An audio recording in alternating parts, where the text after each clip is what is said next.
จึงรวมความว่าทุกอย่างเนี่ยให้เหมาะสมคือพอประมาณ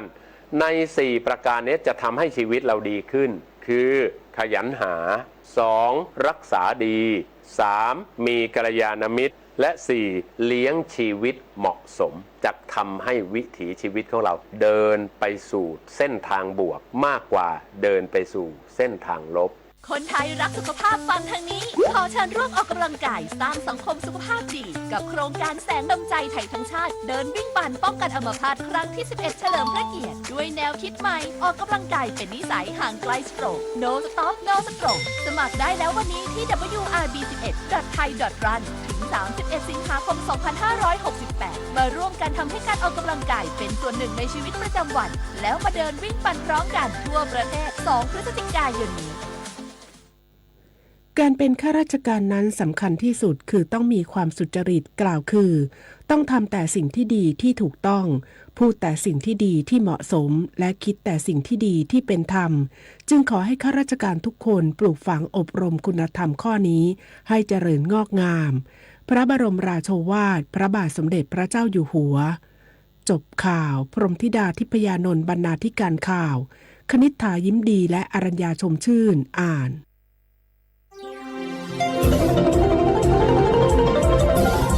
วิทยุแห่งประเทศไทยให้ความรู้กู้ความสุขสถานีวิทยุกระจายเสียงแห่งประเทศไทยจังหวัดเชียงใหม่ AM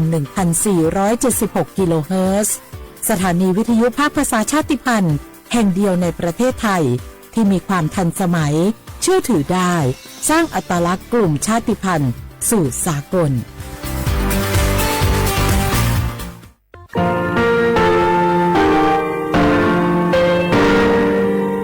งาคือมีติปิเพกาวิเชลงาคือติยาติชูเลติเลเพกาวิมาเฮยาค่างาคือชอยาออโตโคโลกาติเชวิออโครคาเตผาคาชูโยอาชูโยวิโยกาคาเดติเลอติเกกาพุติลาวิทัปาโตงาคือชอยาอาสติกาวิโยงาคือออโตโคโลออโครคากาติเชวิอูเวอีเวมาโกตยาลิเลทอกาอายีอูเวคาชเวเพวิโยอลาโกงาคือออโตโคโลออโครคากาติยายานาติยาลาบิลาโกงาคือชอยาทอกาอาสติมากาวิคาชูงาคือมีติปิเพกาวิเจเลงาคือติมูติสุติเพแล้วแต่ยาเรียอาชุยเวอบูปุตาเวกันติภาคาเสติเกคาเดกากาติเชวิทัปาตองาคือมีติปิจกิเพลากาวิโยเชเลงาคือเทจงมโครคางาคือมียาถาตอคปิลาตาเวปุราเวติเชเสนีเสหปามัชหปานิยาติเชออกขอบทาหมอวิทยาลัยวิชาการศึกษาประสานมิตรโกเวออคโลจากเกรธาเทจงมโครคางาคือมียาถาปิยาลาตาวิตอคติพายโย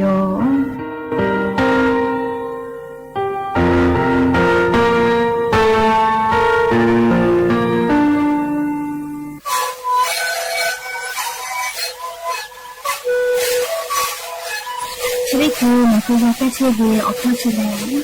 และบุคคลตัวตัวออกที่จังหวัดที่ไหนมาบ่าเต็มที่โอหาสุดจะเกิดขึ้นเฮ้ยยิ่งเร็วๆหนอเอาพ่อเอาย่าก็ช่วยได้หน่อยดูแลได้ชิ้นหน่อยเลี้ยงถูกเลยเอาย่าที่หน่อยเชื่อแต่แล้วก็มันชอบพยายยิ่งเร็วๆและหูคอก็เชื่อดีและงานและหูคอก็เชื่อสมานในคาโบในดีโอ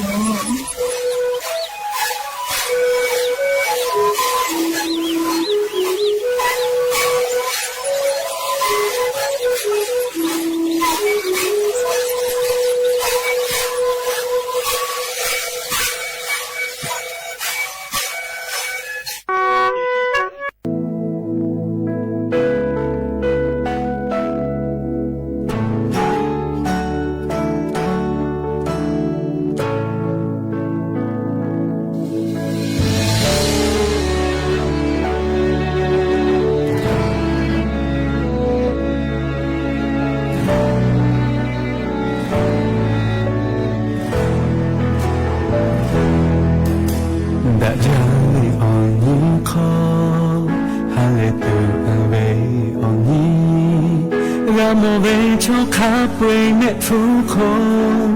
te le shin le yo ba ja ve cho ya ji ve khu bi te pa po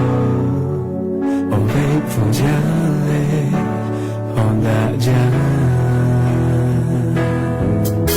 ha ve kha pwe tho ve o le mai ha ve tình chỉ đi bỏ đi về về nó như ya về hạt về ta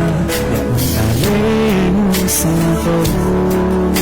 mà đủ mà càng tu nó như ya về là sẽ họ càng lên hạ xa còn hạ về khó cả tí tế ta về lệ mấy mà trở về là về thu sau khi thuận mà chết non nhà về hạ mê kê chi người xa lại cho ya mê ngủ sâu người sẽ vô cứ đi thu bao chiếc anh đi ôi xa lo thôi mà lên追还做一切要的，让人可要也发不平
下来照亮每无所无此方可不知不知道你放下骆驼马的泪被追还做一切要为大泪会让人发不好人好感的对到位lệ mấy mà trở về là về có sau khi cùng mà chết rồi rồi nhà về hạ nơi khe chi người xa lời cho ya mẹ ngủ sâu người chưa vẫn cứ tôi chỉ tôi chỉ tay tim ôi xa ôi có mà bên lệ追还做一切要的，让泪会让人发不平让泪会让人发不平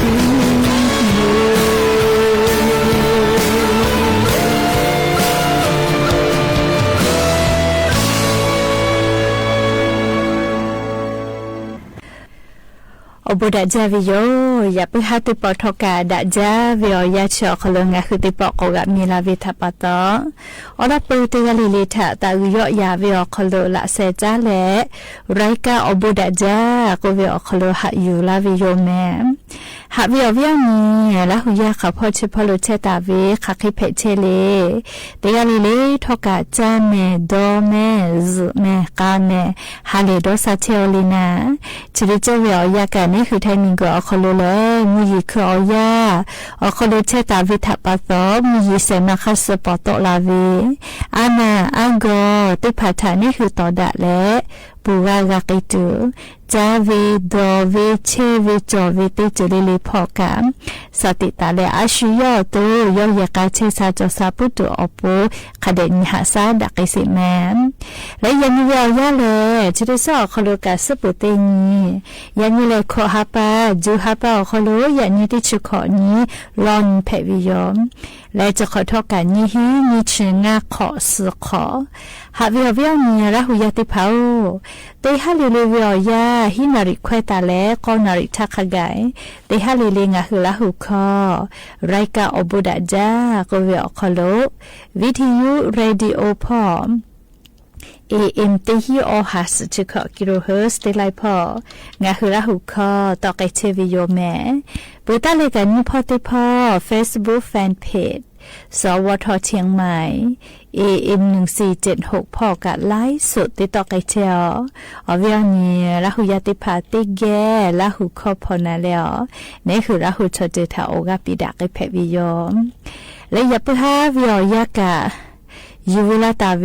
ซาตาอลอติผาทอไลลอยูวิลาตาวิโยแม่จะได้คืองะหืออลอปุติลอติแกยูวิลาแล้วกาดะเจดะไกตุเวแลยันยิงะหืมเมียคโลแพกไอเชเวียเจ้ายามุชามุยีมุกะมุหอพอจันดะเวซาตาอลอติผาทาอลองะหือยูวิลาแลติแกกาดะเจดะไกตุโยแม่จีจปากรมอุตุนิยมวิทยาพอยุหุชันนี้แต่นี้แล้วอลอซาตาติผาปิลาตาเวแลงะคือไทมิกอคโลติชคอนตาเลติชกอนเวอยาชอคโลแลงะคือไทมิกอคโลขาพอเฉพาะโลกามุยอาจจะกอยอไกเวเจยาคัดทอกะติกาติติลอกกามุยจอมาเฮวิโยเตยาแลจุดิคือเลมัมมีออนาติตอพอและเรามีอนาติตอพอโลกามุฮอมุยิโลติดีมุคือลาเชวิเจชลาปะตองะคือแท้มีอนาติตอพอโลกาชดิซอคโลกาติกาติติมุยิลามากิตุเสวิโยยาคาทกามุยิกวาลาโกข้าพเฉพาะโลกาชดิซอคโลแลมุยิอาจจะกอยอยะลาวิโยแมเปื่อเลกาเลนิชินิตาเลนิชินินิเวอยาลโกงะคือแท้มีกอคโลติปอมุยิกโลลาเลลามากิตุโยเจติกาติติมุยลาให้จาลาวิลโกลาจลาฮาเพตอลาปุเวอเจติภากูเฮเลฟาตาจอเวเฮปุขวิกะลูลูลาอิกะทูเวมีปะเวจะได้พาทะกูเฮเลฟาตาจิแมเฮโกงะฮึทั้งยานาติตอพ่อเลติชุคนตาเลติชุกอนขะไกมุยเตฮาเวออชเปเซตาเลขอชเปเซอคโลเชตาวิลอแมติกาติติมุยจอมาลอเลงะฮึทั้งยานาติตอพ่อกะบุตาเลกานิชินิตาเลนิชินินิขะไกขอชเปเซตาเลฮิชเปเซเจงะฮึทั้งยานาติตอพ่อติปอมุยกอลามากิตุเวขอชเปเซตาเลฮิชเปเซขะไกเตกาวิเจนิชินิตาเลนิชินินิจะได้หาปาอคโลบุตาเลกาภาคอีสานพ่อลโกกาเลติชุคนตาเลติชกอนี่แลออชเปเซตาเลขอชเปเซเจและเลนิชินิตาเลนิชินิโยปอกอเกเวลโกติปอมุยกอลุลามาเลลามาเกตุโยเจขอชเปเซตาเลฮิชเปเซขะไกเจไทมิกอก็จะติตอติชุคนตาเลติชกอนี่เซชเปเซตาเลออชเปเซแล้วนิชินิตาเลนิชินินิเวอยาลโกมุยติปอกลุลาเลลามาเกตุโยจิแมออชเปเซตาเลขอชเปเซขะไกเจมุยตอพ่อติชุคนตาเลติชกอนีออชเปเซตาเลขอชเปเซนิชินิตาเลนิชินินิเวอยาเกวิตยาทาติปอมุยกอลามาเกตุโยขอชเปเซตาเลฮิชเปเซขะไกเจ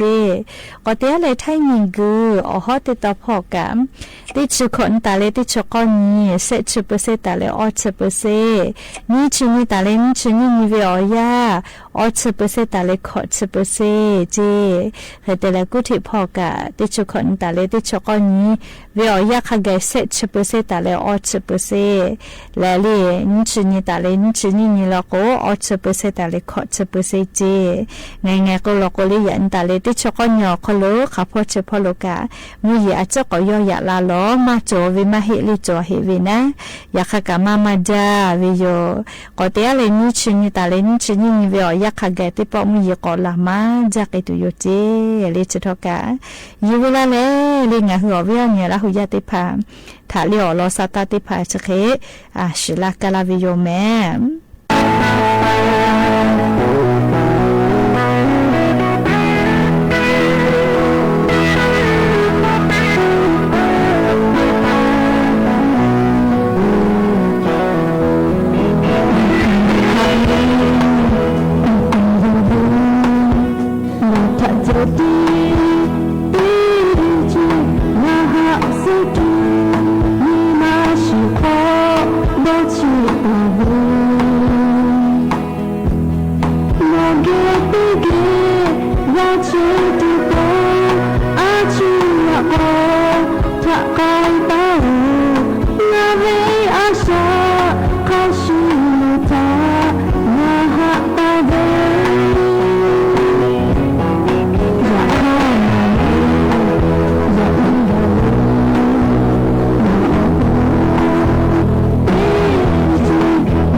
งาหะเว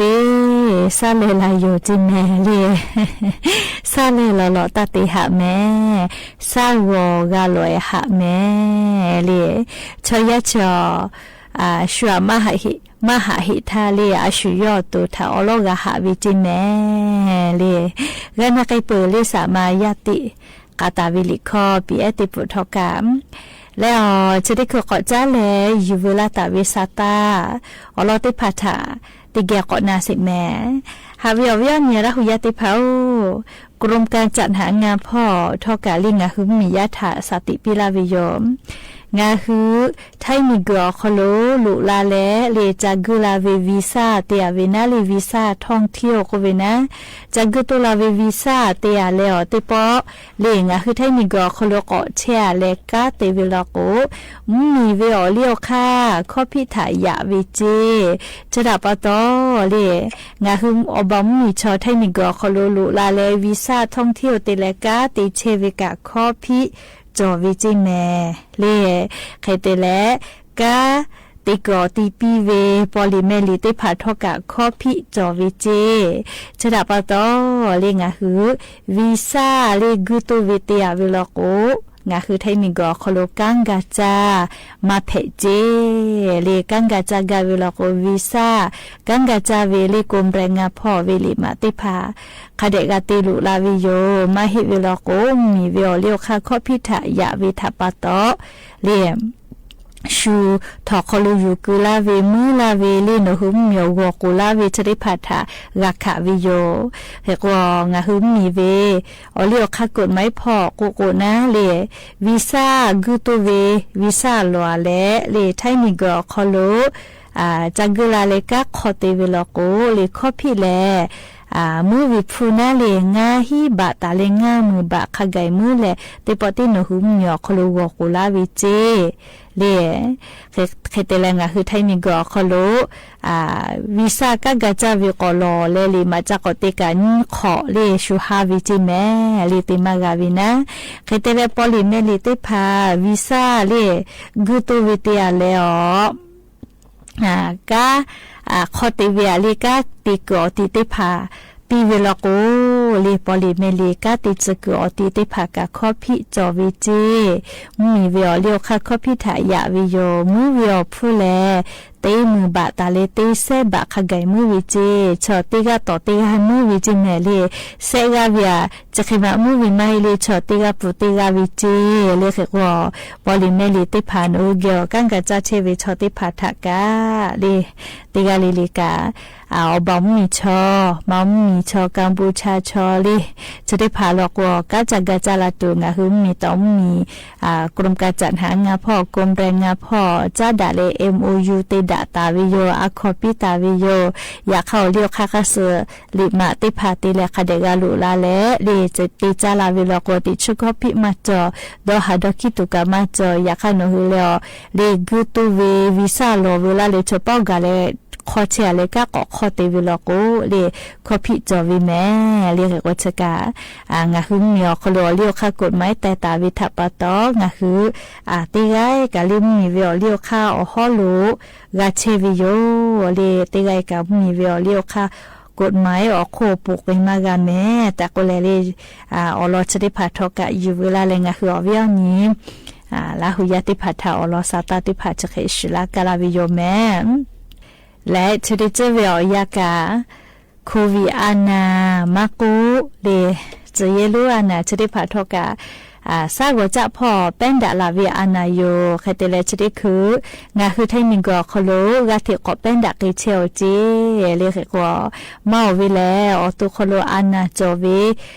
แล้วชมชเกติพาจิเมลีนาจาเวเลขติเลอาสากาสุกวิกะเฮกวเวียนีราหุยติกาเลทกาชิริเจเวียยาเลเชซาจอสากาตุอโปนาเลติกาเลกาชุยอตุทะคเดหาซาเลจะเยอานามาโกจะเยลูอานาชิริพาเลเลซาวจะพอติเลเป็นดาลาเวอานาเพวิโยเฮกงาคือติกาเลกาสติตาเลฝาแม่แต่ก็แล มุยเสมาคัสนะลีปอตอลาวิติอนากะเพวิโยลีคเตเลชดิจลาเทกอกลาเลเป็นดาเชโอโควิทัปตองาคือราหุยาติอาเลเลกะสติตาเลฟาเชปุตุอโปอลอสักตาชดิภายูเวลาเลลีออวิโอนีราหุยาติภาทะจเคชลากะลาวิโยเมฮับวิโอวิโอนีราหุยาติภาชดิจวิโอยากะอาลูเดี๋ยวยิจับวิโอเจติภายูกามาจากุมาเฮกว่าปปสพอนาลีอยู่คือยามาสลีงานลาสอยู่อาวิจิโนจาวจิให้พอเลปโทงานลาสจิเนลีคติเลตากาเตเลลีกาวีผู้ชิมอจีผู้มาโกลิมอจีที่พักกับขับไปยุบวิจิเลขก็จะได้ปอวิอยาตากาลียามาสตากาติเลกาตาวิมอจียุกาตาวินาลีอพุทธจะสอนเราขับไปงัดฉลาจิเมลีจาวจีให้พอกาวุตลากิเฮวิไปแดงจะกุมาไปกับเฟกับมากาเฮวิลียามาสววิโลจีคติเลลียามาสก็เลตันยูไกวินาลีก็อาลูลีโยตากาติเลกาวิมอจิขับไปกาตันยูก็ยุกไตปุวิโยทีวิจวีกาติจะแม่มาที่มาจวีกาถัดทีวิลกุลีจามาเมซมาเมก็วิชเวียลาวิแม่ใครก็ติเฮเลลิมูตันยูดาเมพริกจังหวะลาปาพอกะยังมันยาจะกุมาลีกาถังแก๊ส LPG คโรยามาสขับไปเตเซก็มือฮิสโดลาวิโลเจคาเตเลกับฟุลกงามือกาวิเจญญานิเสลิฟุงามือวิโยวิอาสาติจุยทอคโลกาเชตุนาลีอพุนาขอแม่เรียกก็งาคือเตียลิลิกาที่วิจวิกาถาจุจาเลติจะแม่ลีชะกาอยิจะปุวิอเจติพาทอชดิคืองาคือไทมิงกอคโลกากาที่อลุลาเชวิโลเรียกก็งาคือยาปายามีนี่คือแยกาถาอยิจะปุวิชดิพาทัปตอลูกไกเสไกวิถังมากาพุโตอโปติกาลิลิกาอาชิโยแยกาถาคเดหาสะแม่แล้วอย่าเพิ่งฮัตตุปอชิดากระดาตุวิอลอสาตาจะขึ้นในเจดิโยลูลาเลอออกว่าพิลาเชวิงาคือลาหุยาติกาลิลิกาอบูจาเมติกาลิลิซเมกาเมเชซาจซาฮาเลโดซาปิอบูจาอีจาเวปิวันนี้เอเตพายุหุถาเสกปิปาโอหุมาจอยากให้ยุหุมาบอวิถาปาโตมามุสเตเยเอติพาโอเยอีจาทอยุหุมาบอเลอยุหุเตพูเตพาเตเลเตยูจอกาวิโยงาคือชอยาเลอตลูอุจาออยาซาจมาจางาคือหมอเชวิตุนุตุสาอาเกงาคือลัทธิจูจาเลกาเตเตจวิโยมาบอเลจูจาเลกาเตปุวิอเจเตพาติยาถากะมาเตลูยักข้างาคือบอเลกังมาติจาปุวิอเจเตพาเลชอยาถาติลูวิโยเพบอโดหาวิอเจเตพายาปุวิอยาอคโลงาคือชอยาวินมาผู้หญิงตูยุขาปุตูอเจเตพาถาปิลาวิโยยักข้าคาทากะฮาเลปิโอเวอเจเตพาเลงาคือชอยามีมาอีเกตูอเจเตพาปิลาวิโย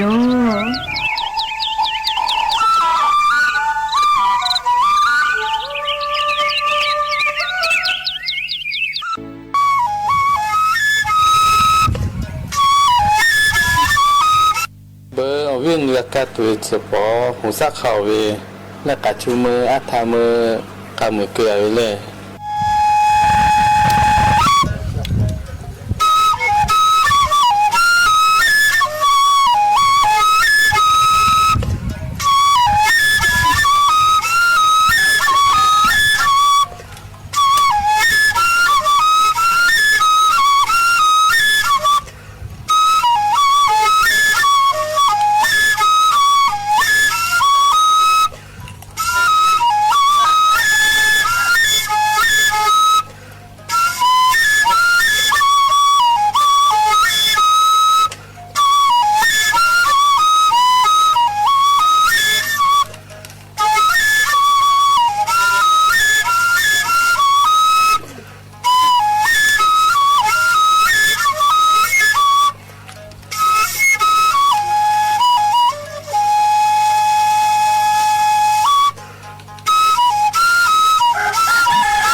ข้อมาแล้ว มือแล้วเมียจัด มือเราเมียจะตัวข้อเราเว้ยจุ๊บเลยกู จะ เว้ มี ย ธาตุกูนี่ เจ้า เจ้าสาว ตามมือเลยเอาตัง เราตีอยู่จะมีธาตุ ตามมือเอาตาจุ๊บค่ะกูสิเจ้าเจ้าคู่มือแล้วว่าแล้วก็ เรา มื ห อ อเราอุ้ยคนเราอุ้ยตี ที่อยากก็ทุสิเจ้าคู่เจ้าแล้วข้าจิ้นเนี่ยก็เล่มกูเจ้าแล้วว้าปนนั้นมันจะพาเรา เราหอที่กับเราอุ้ย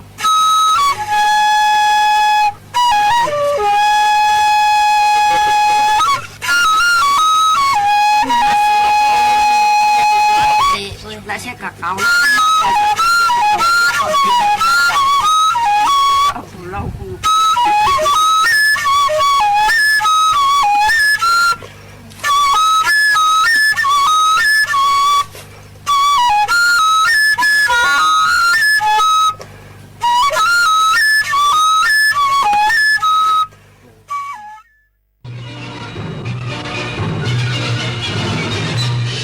สถานีวิทยุกระจายเสียงแห่งประเทศไทยและเครือข่ายทั่วประเทศเสนอข่าวต้นชั่วโมง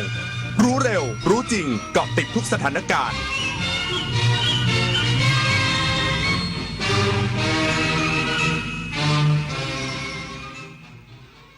รับฟังข่าวต้นชั่วโมง 21 นาฬิกากับอรัญญาชมชื่น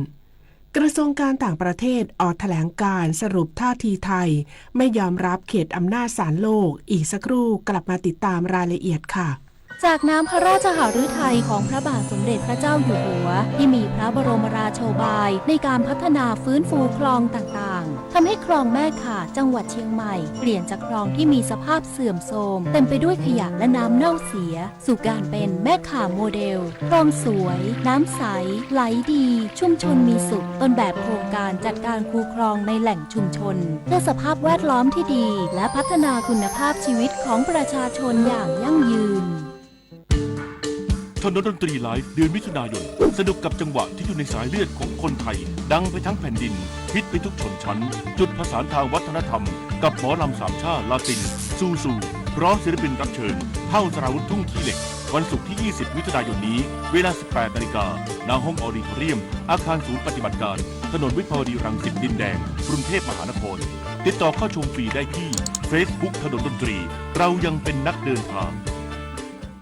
เมื่อเราก้าวทันเราต้องรักษาพัฒนาและส่งเสริมผลประโยชน์เพื่อความก้าวหน้าสู่ยุทธศาสตร์ที่สำคัญเราพร้อมผลักดันกิจกรรมเชิงรุกที่สร้างสรรค์ในทุกมิติรวมทั้งสร้างสรรค์ความเข้มแข็งในภูมิภาคที่มีอาเซียนเป็นศูนย์กลางเราสนับสนุนการส่งเสริมและเชื่อมโยงในเวทีเจรจาการค้าการลงทุนเรารักษาสันติภาพเสถียรภาพความมั่นคงและความมั่งคั่งประชาคมอาเซียนประชาชนเป็นศูนย์กลางเราไม่ทิ้งใครไว้ข้างหลังมหานครแห่งอาหารและบริการหาล้านสู่ตลาดโลกซอฟต์พาวเวอร์ด้านอาหารปลากุเลาเค็มตากใบนราธิวาสไก่เบตงยะลาปูทะเลปัตตานีโคพันธุ์พื้นเมืองและแพะวัตถุดิบชั้นเยี่ยมของท้องถิ่นได้รับมาตรฐานอาหารสากลและอาหารหาล้านผลักดันให้เป็นพื้นที่มั่นคงทางอาหารสร้างเศรษฐกิจชุมชนเพื่อยกระดับคุณภาพชีวิตภายใต้ระเบียงเศรษฐกิจหาล้านจังหวัดชายแดนภาคใต้กระทรวงการต่างประเทศออกแถลงการสรุปท่าทีไทยไม่ยอมรับเขตอำนาจศาลโลกในประเด็นที่กัมพูชายื่นเกี่ยวกับ4พื้นที่พิพาทเพราะไม่ใช่หนทางรักษาความสัมพันธ์ฉันมิตรระหว่างรัฐกระทรวงการต่างประเทศออกแถลงการอย่างเป็นทางการสรุปท่าทีไทยกรณีกัมพูชายื่นหนังสือต่อศาลยุติธรรมระหว่างประเทศหรือ ICJ เกี่ยวกับพื้นที่สามเหลี่ยมมรกตปราสาทตาเมืองทมปราสาทตาเมืองโต๊ดและปราสาทตาควายว่าประเทศไทยไม่ยอมรับเขตอำนาจของศาลยุติธรรมระหว่างประเทศมาตั้งแต่ปีพุทธศักราช 2503 ซึ่งเป็นท่าทีเดียวกับประเทศสมาชิกสหประชาชาติอีก 118 ประเทศและยืนยันความยึดมั่นอย่างแน่วแน่ต่อการแก้ไขข้อพิพาทโดยสันติตามกฎบัตรสหประชาชาติและหลักการของกฎหมายระหว่างประเทศการที่ไทยตัดสินใจไม่ยอมรับอำนาจของ ICJ สะท้อนท่าทีของไทยที่ได้พิจารณาแล้วว่าการใช้แนวทางใดๆเพื่อแก้ไขความเห็นที่แตกต่างระหว่างรัฐจะต้องคำนึงถึงบริบทเฉพาะเรื่องนั้นๆลักษณะของสถานการณ์และนัยยะต่ออธิปไตยของประเทศอีกทั้งการนำเรื่องไปสู่ฝ่ายที่3อาจมิใช่หนทางที่ดีที่สุดที่จะรักษาความสัมพันธ์ฉันมิตรระหว่างรัฐไว้ได้เสมอไปโดยเฉพาะอย่างยิ่งในประเด็นละเอียดอ่อน โอกาสนี้ไทยขอยืนยันท่าทีที่ว่าประเด็นปัญหาที่เกี่ยวกับเขตแดนในปัจจุบันควรที่จะได้รับการแก้ไขตามกลไกทวิภาคีที่มีอยู่ระหว่าง2ฝ่ายซึ่งรวมไปถึงคณะกรรมาธิการเขตแดนร่วมหรือ JBC คณะกรรมการชายแดนทั่วไปหรือ GBC และคณะกรรมการชายแดนส่วนภูมิภาคหรือ RBC ตลอดจนเวทีทวิภาคีอื่นๆปฏิพล สรพรหมารายงานรองนายกรัฐมนตรีและรัฐมนตรีว่าการกระทรวงมหาดไทยเข้าพบนายกรัฐมนตรียืนยันไม่ได้หารือเรื่องปรับคณะรัฐมนตรีมั่นใจยังดูแลกระทรวงมหาดไทยต่อพร้อมชี้แจงคดีหัวสว.ตามข้อเท็จจริงนายอนุทินชาญวีรกูลรองนายกรัฐมนตรีและรัฐมนตรีว่าการกระทรวงมหาดไทยกล่าวภายหลังเข้าพบนางสาวแพทองธารชินวัตรนายกรัฐมนตรีว่าได้รายงานการปฏิบัติการสำคัญให้นายกรัฐมนตรีรับทราบโดยนายกรัฐมนตรีได้เน้นย้ำให้กำชับไปยังผู้ว่าราชการจังหวัดทุกจังหวัดเข้มงวดเรื่องการแก้ไขปัญหายาเสพติดให้เข้มงวดมากขึ้นซึ่งยืนยันว่ากระทรวงมหาดไทยจะมีมาตรการปราบปรามอย่างเต็มที่เพื่อให้เกิดหมู่บ้านสีขาวให้ได้ทั้งนี้ในการหารือครั้งนี้ไม่ได้มีเรื่องการปรับคณะรัฐมนตรีแต่อย่างใดพร้อมคาดการณ์ว่ายังคงทำหน้าที่ดูแลกระทรวงมหาดไทยต่อเพราะดูจากการหารือครั้งนี้นายกรัฐมนตรียังคงมอบหมายให้ปฏิบัติงานหลายเรื่องไปจนถึงปีหน้าอย่างไรก็ตามคงไม่มีการนัดหารือนอกรอบใดๆนายอนุทินยังระบุว่าในการเข้าพบครั้งนี้ได้รายงานให้นายกรัฐมนตรีรับทราบเกี่ยวกับกรณีที่ได้รับหมายเรียกให้ไปชี้แจงข้อกล่าวหาในคดีการหัวสว.โดยเล่าถึงที่มาที่ไปเรื่องดังกล่าวให้นายกรัฐมนตรีได้รับทราบทั้งหมดพร้อมระบุว่ามีความพยายามจากผู้ไม่หวังดีเกิดขึ้นแต่พร้อมที่จะไปชี้แจงตามข้อเท็จจริงที่มีอยู่ศักดิ์สิทธิ์ประดับศิลป์รายงานเจ้าหน้าที่ตรวจคนเข้าเมืองสงขลาจับกลุ่มชาวมาเลเซียลักลอบนำเข้าอุปกรณ์สื่อสารผิดกฎหมายคาดนำไปใช้ในขบวนการคอลเซ็นเตอร์หลอกคนไทยพลตำรวจเอกกิตรัตน์ พันเพชรผู้บังคับการตำรวจแห่งชาติเจ้าหน้าที่ตำรวจตรวจคนเข้าเมืองจังหวัดสงขลาร่วมกับตำรวจตระเวนชายแดนที่437และสถานีตำรวจภูธรสะเดาจับกุมชายชาวมาเลเซีย2รายบริเวณหน้าร้านสะดวกซื้อและคอนโดมิเนียมแห่งหนึ่งในพื้นที่ตำบลสำนักขามอำเภอสะเดาจังหวัดสงขลาพร้อมของกลางเครื่องกระจายสัญญาณซิมบ็อกซ์และเราเตอร์อินเทอร์เน็ตจำนวนรวม16เครื่องซึ่งเข้าข่ายเป็นเครื่องวิทยุคมนาคมที่ต้องได้รับอนุญาตจากการตรวจสอบพบว่าอุปกรณ์ทั้งหมดอยู่ในสภาพพร้อมใช้งานและไม่มีวางจำหน่ายในประเทศไทยเจ้าหน้าที่เชื่อว่าถูกลักลอบนำเข้าจากประเทศเพื่อนบ้านโดยมีเป้าหมายใช้เป็นเครื่องมือในขบวนการ call center หลอกลวงคนไทยผู้ต้องหาให้การปฏิเสธแต่ไม่สามารถแสดงหลักฐานการขออนุญาตเจ้าหน้าที่จึงแจ้งข้อหาตามพระราชบัญญัติศุลกากรพุทธศักราช 2560 และพระราชบัญญัติวิทยุคมนาคมพุทธศักราช 2498 พร้อมควบคุมตัวดำเนินคดีธัญวรรณ จิระโร สวท.สงขลารายงานจบข่าวอรัญญาชมชื่นอ่านรับฟังข่าวครั้งต่อไปเวลา 22 นาฬิกาค่ะ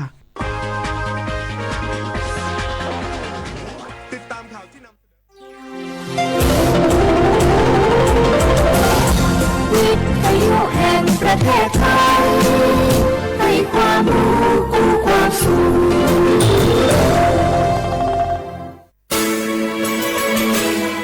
สถานีวิทยุกระจายเสียงแห่งประเทศไทยจังหวัดเชียงใหม่ AM 1476 กิโลเฮิรตซ์สถานีวิทยุภาคภาษาชาติพันธุ์แห่งเดียวในประเทศไทยที่มีความทันสมัยเชื่อถือได้สร้างอัตลักษณ์กลุ่มชาติพันธุ์สู่สากล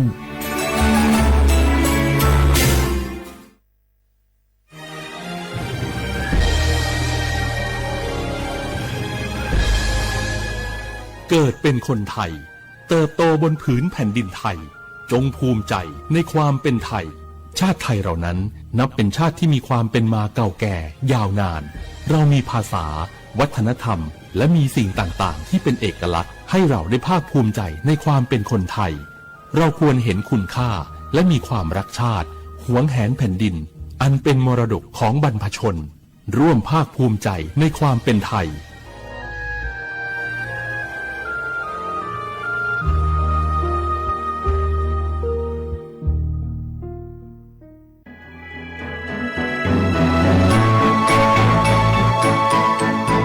การปกครองระบอบประชาธิปไตยจะมีความมั่นคงก้าวหน้าเพียงใดขึ้นอยู่กับการที่ประชาชนในชาติรู้จักสิทธิเสรีภาพ ทำหน้าที่ตามความรับผิดชอบและมีคุณธรรมเมื่อมีความคิดเห็นที่แตกต่าง เราจึงต้องเรียนรู้และแก้ปัญหาไปด้วยกันด้วยความสามัคคีปรองดองของคนไทยทั้งชาติเพื่อก้าวสู่ประชาธิปไตยที่มั่นคงรู้สิทธิรู้หน้าที่ตามวิถีประชาธิปไตย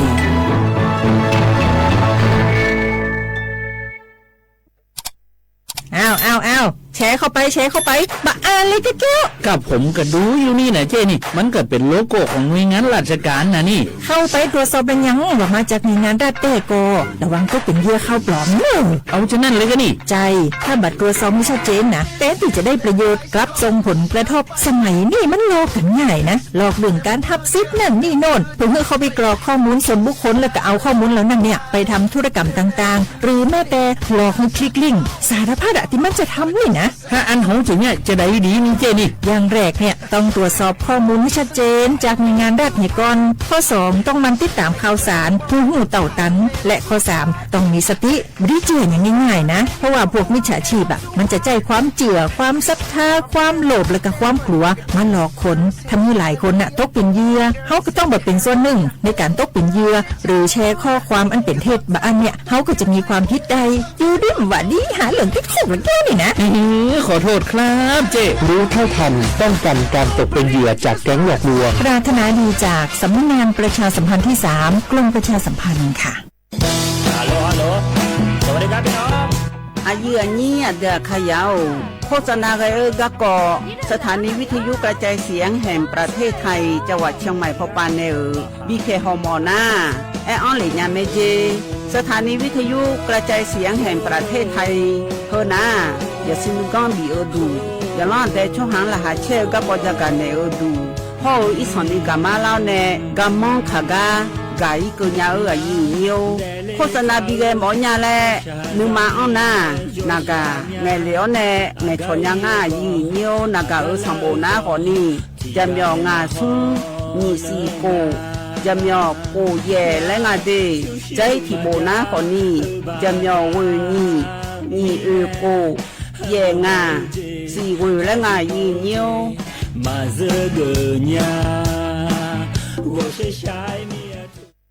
นี่รู้กันไหมสิทธิบัตรทองหรือบัตร30 บาทเป็นสิทธิหลักประกันสุขภาพตามกฎหมายที่ช่วยคุ้มครองคนไทยทุกคนให้เข้าถึงบริการสุขภาพที่จำเป็นโดยไม่ต้องเสียค่าใช้จ่ายเลยนะครอบคลุมทั้งการรักษาพยาบาลการป้องกันโรคการฟื้นฟูสมรรถภาพทางการแพทย์เรียกว่าช่วยให้คนไทยอุ่นใจกันเลยทีเดียวสอบถามเพิ่มเติมสายด่วนสปสช1330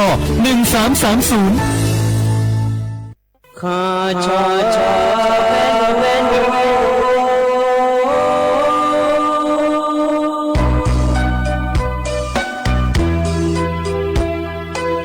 你照顾灵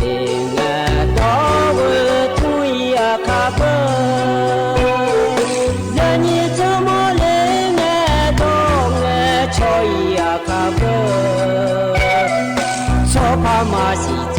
茶路那一步，什么我那嘛是过来呀一步，我努嘛是。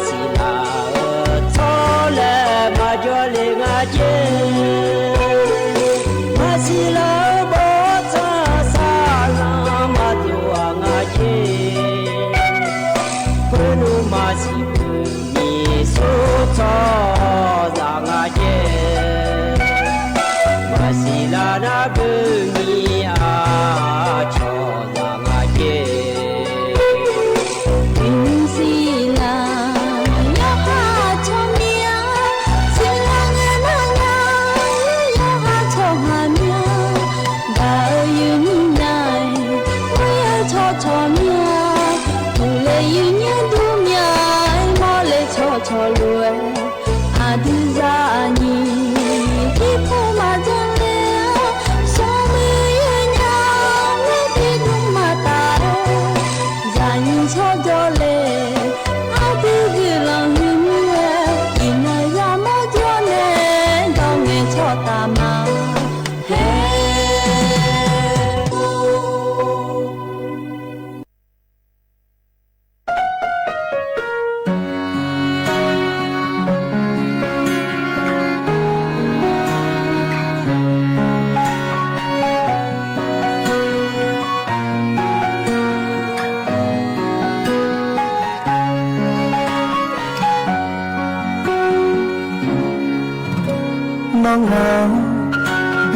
deona achane jo iyo manu tiabe magalinya ni sama ni chare kwetame choha anya ni joya malue tuwe la matia chotanine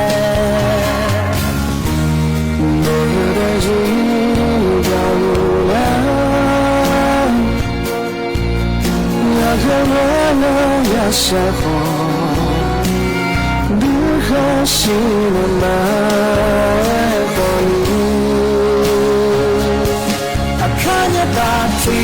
Pokazamona No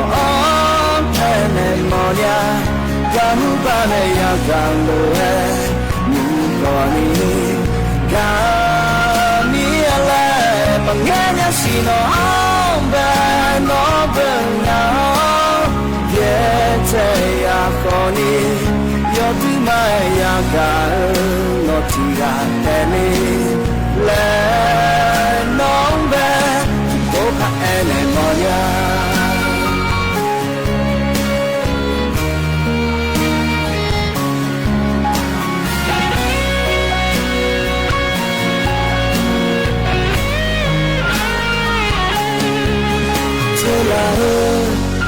Anyang gako nonge jiyo ko ngalanu malapeba si toy to tama no de jiyo na akala na yasho gula shalama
阿姨，你们和伢有那罗，我都他妈的也鸟的，你们只有阿呀么了，你们那罗也同居了，阿姨你有那罗呢，怕呀同居咩的也鸟，你们只了也鸟就能这ที่นั่งมีชาละแม่เย็นเนี่ยล้อวันจันทร์งานแน่เย็นนี้แต่ไม่แน่ล้อนิมจินะงานแน่อายุเชื่อมือแน่ที่คอโลจะดามาเย็นเนียวอินา จนเจอที่เนาะเราอย่างวันจันทร์กันเนาะเดี๋ยวจนที่จอก็ดูนะขอเนี่ยอาดัมแบงนังง่ายอยู่ฮะเหมียวอยู่ฮะพยายามด่าชาดาลอยอย่างมีเนาะก็ดูนะจนเนาะเงินเนาะชาลารู้ว่าเรายังอยากนะขอนี้ก่อนนะอย่าหนาดูเราเลยอย่างนี้ก็ที่เป็นที่เราอะไรเนี่ยเราอย่างอินนะอยู่ฮะก็อยู่ฮะพยายามด่าเราเลยอย่างนี้อยู่ฮะนะรู้เนี่ยก็มีมาเดย์เนี่ยเดย์ที่เขาบอกว่าจะได้มาเนี่ยมีการที่พอจะเนี่ยรู้ว่าเราเนี่ยก็มีมั่วดัวจะไม่จะเกิดหมอมีเดย์ที่อันนั้นนุ่มจีเขาอยากการนะขออนุญาตสินยาพะเราเนี่ยก็จะเนี่ยตัวเลยมาเข้าหุ่นเลยเฟซบุ๊กหุ่นเลยแล้วเราเนี่ยเนี่ยก็รู้ที่สาเหตุนะ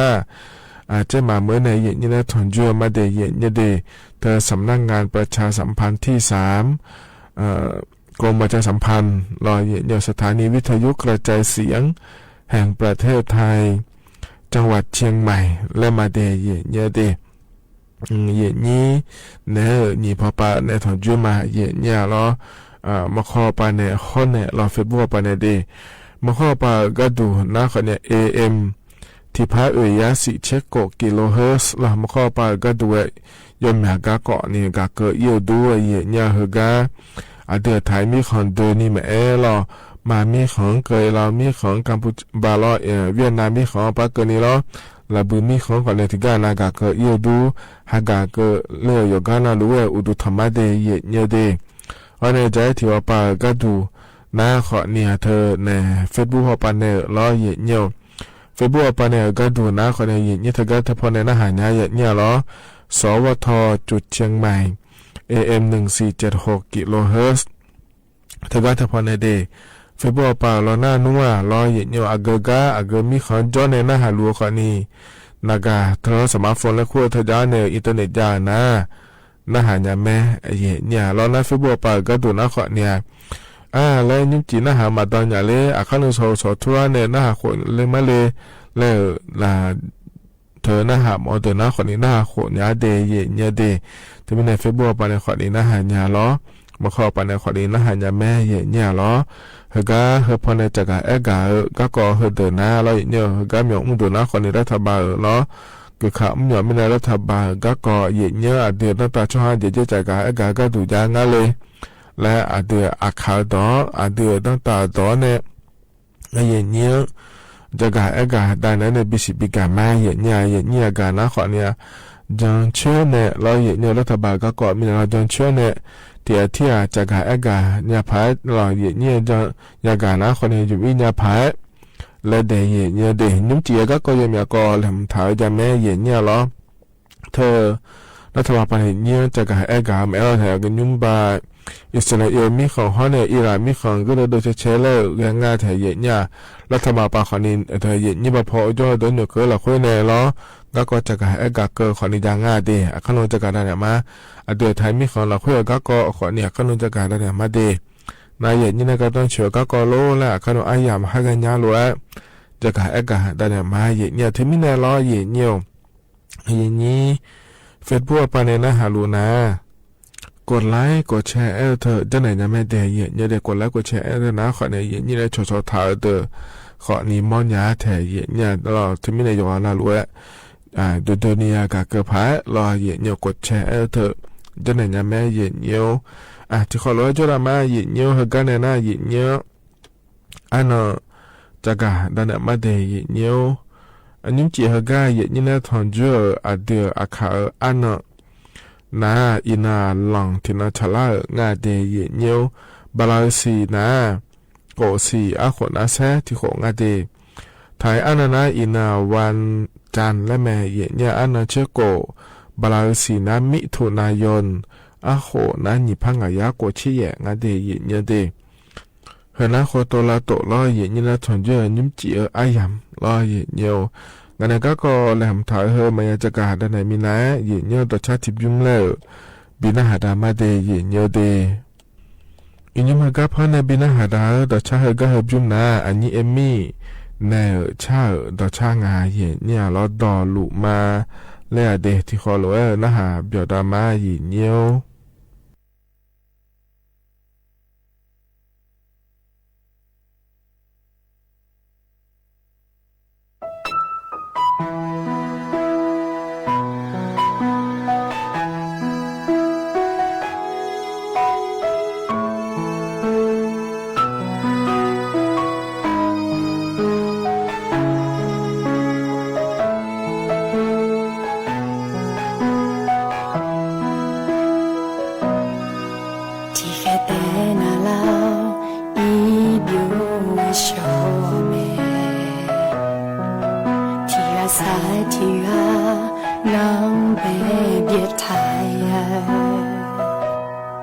อาเจ็บตาที่ว่าแต่เจลาทาน้อยเลแต่โลซาโซลูมาเลมาชิลาญาอาเกรังกะโฮอดีมามานิงาที่ก็ลวยเดมาจูมาเล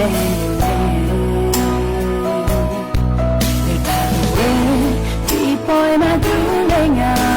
anya honi saka mazina muni ana ayo etom amashia lima khola na dinia chile chai gaye muni wa paga ganika Di mama nika to haza to me shilo na la to no de luna na la to no pia luna oh mo chi che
จากการนิพนธ์ในบินาหาดาดชาตกาทบยุงนาอันนี้เอมี่เนี่ยชาดชางาเย็นเนี่ยเราดอลูมาละงาเดนะฮะเบียวดูยานาลัวล้อเย็นนี้ฮกาพอในนะฮะลัวเนี่ยเราดชาเฮวาเฮอาในชา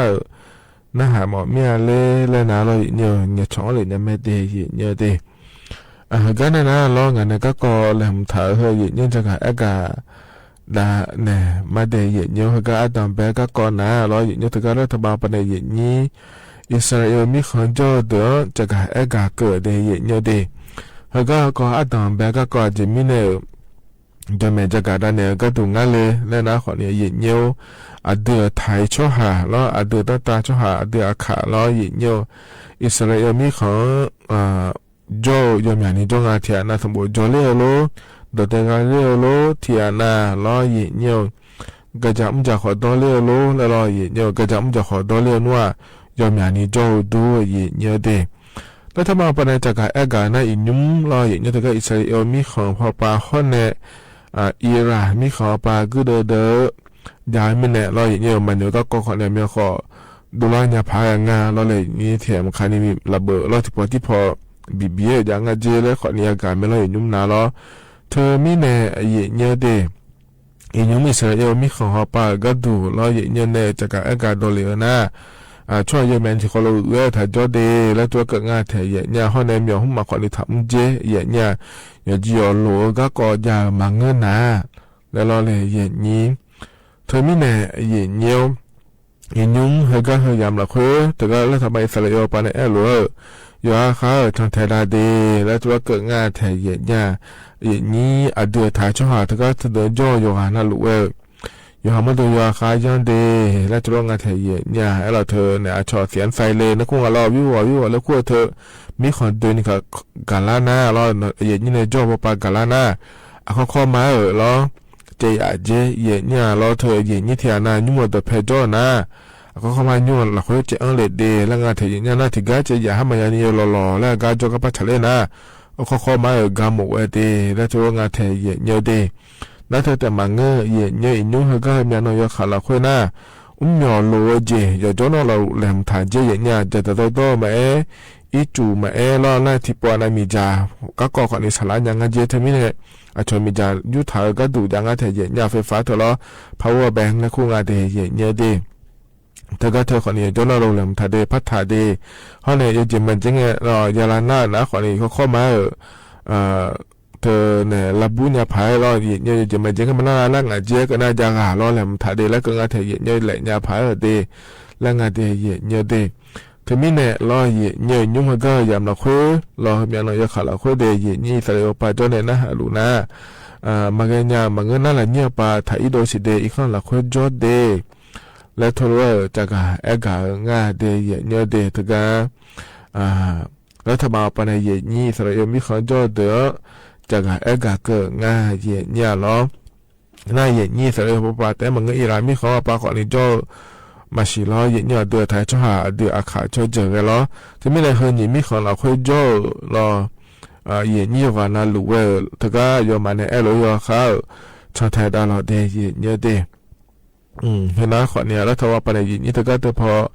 จ่อเดือดล้อเนี่ยล้อละคุยเนี่ยเนี่ยว่าน่ารู้ว่าย้อนยาผาจากการอาการน่าที่จากการนั่งหลังเนี่ยน่าเนี่ยถ้าก็สถานทูตแล้วคงอาจจะเนี่ยล้อพอปานเนี่ยเนี่ยก็จากการอาการเรามือพระจันทราเจเนี่ยสถานทูตเถอะนะคนนี้รัฐบาลพอปาใบเสลีมีของโจถ่ายเล่นเนี่ยถ่ายช่อหางชาวบ้านเนี่ยก็ดูแลเธอก็เธอใช้เจโลโลเจจะล่างเงี้ยเธอก็จะพอเนี่ย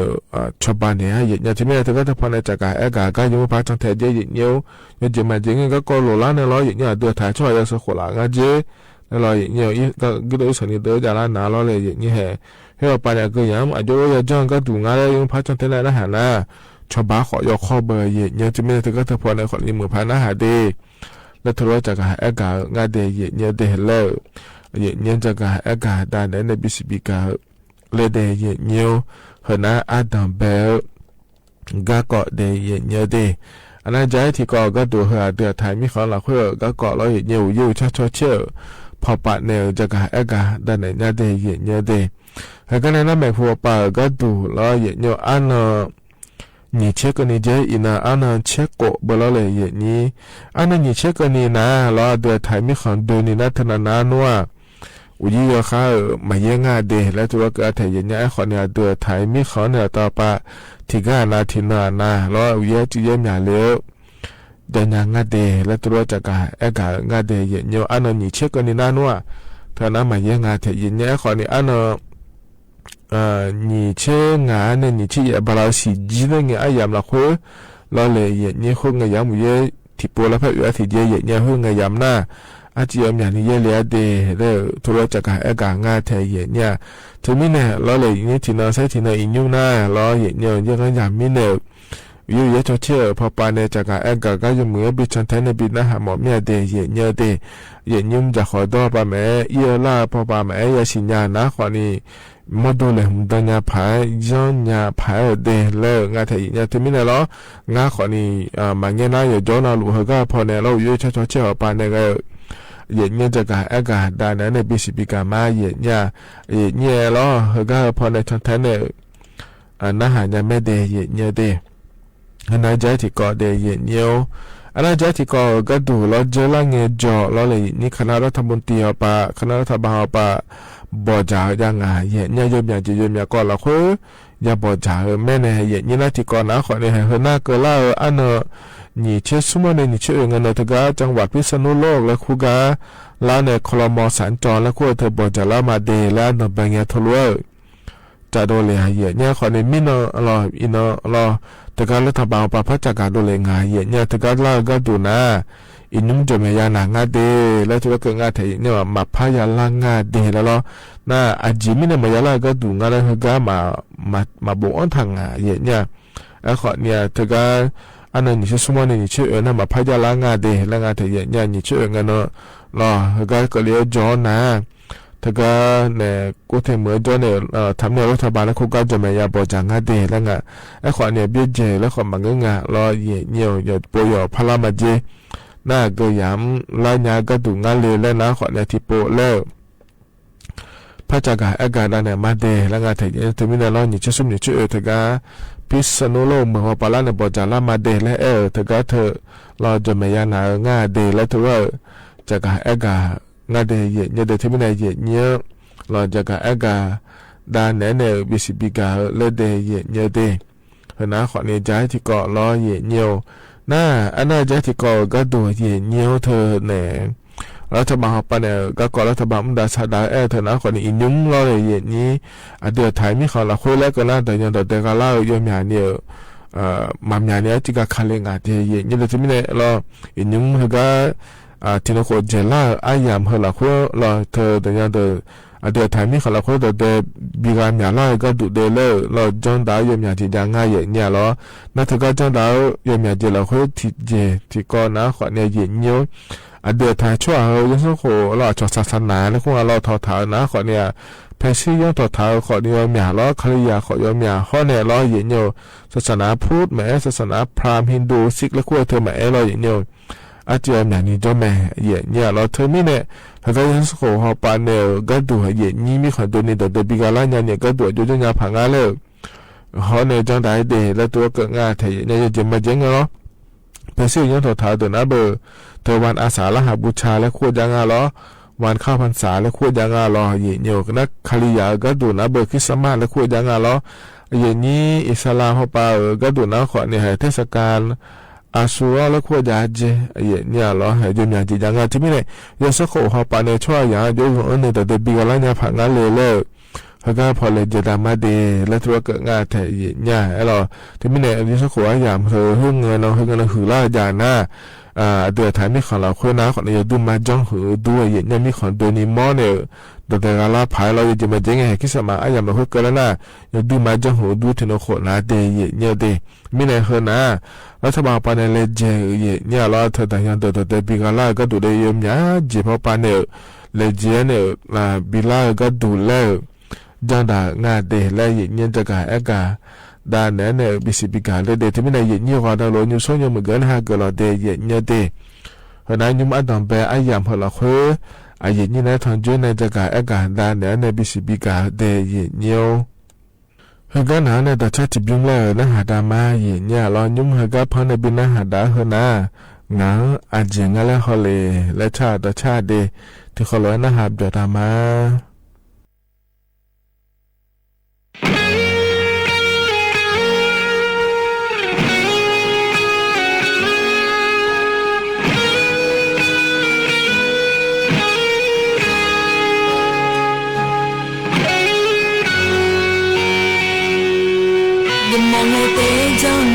se ho mang người mò nam thiên chi ang nga nga 情来独立，一莫那诺一后呢，哈拉莫呢诺拉啊，我你嘛很西北，阿吉米也不叫嘞，我你嘛拉会，那提阿得比较嘛，我你嘛拉会，那提阿得嘛我。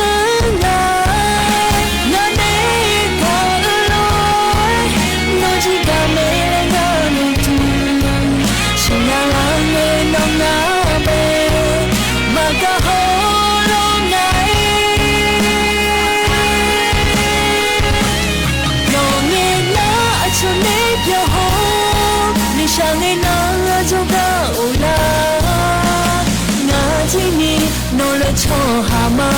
anh nhiều mò nê mà ngờ họ ra cho hà lê nhau mù ra anh nhiều mà ngờ ina ta na đi chi mà ta pa pu ta pa mo no lo we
cho hà ma anh nhiều mò mê mà ngờ họ ra cho hai lê nhau mù ra anh nhiều mà ngờ ina ta na chỉ mà ta pa pu ta pa mo no lo we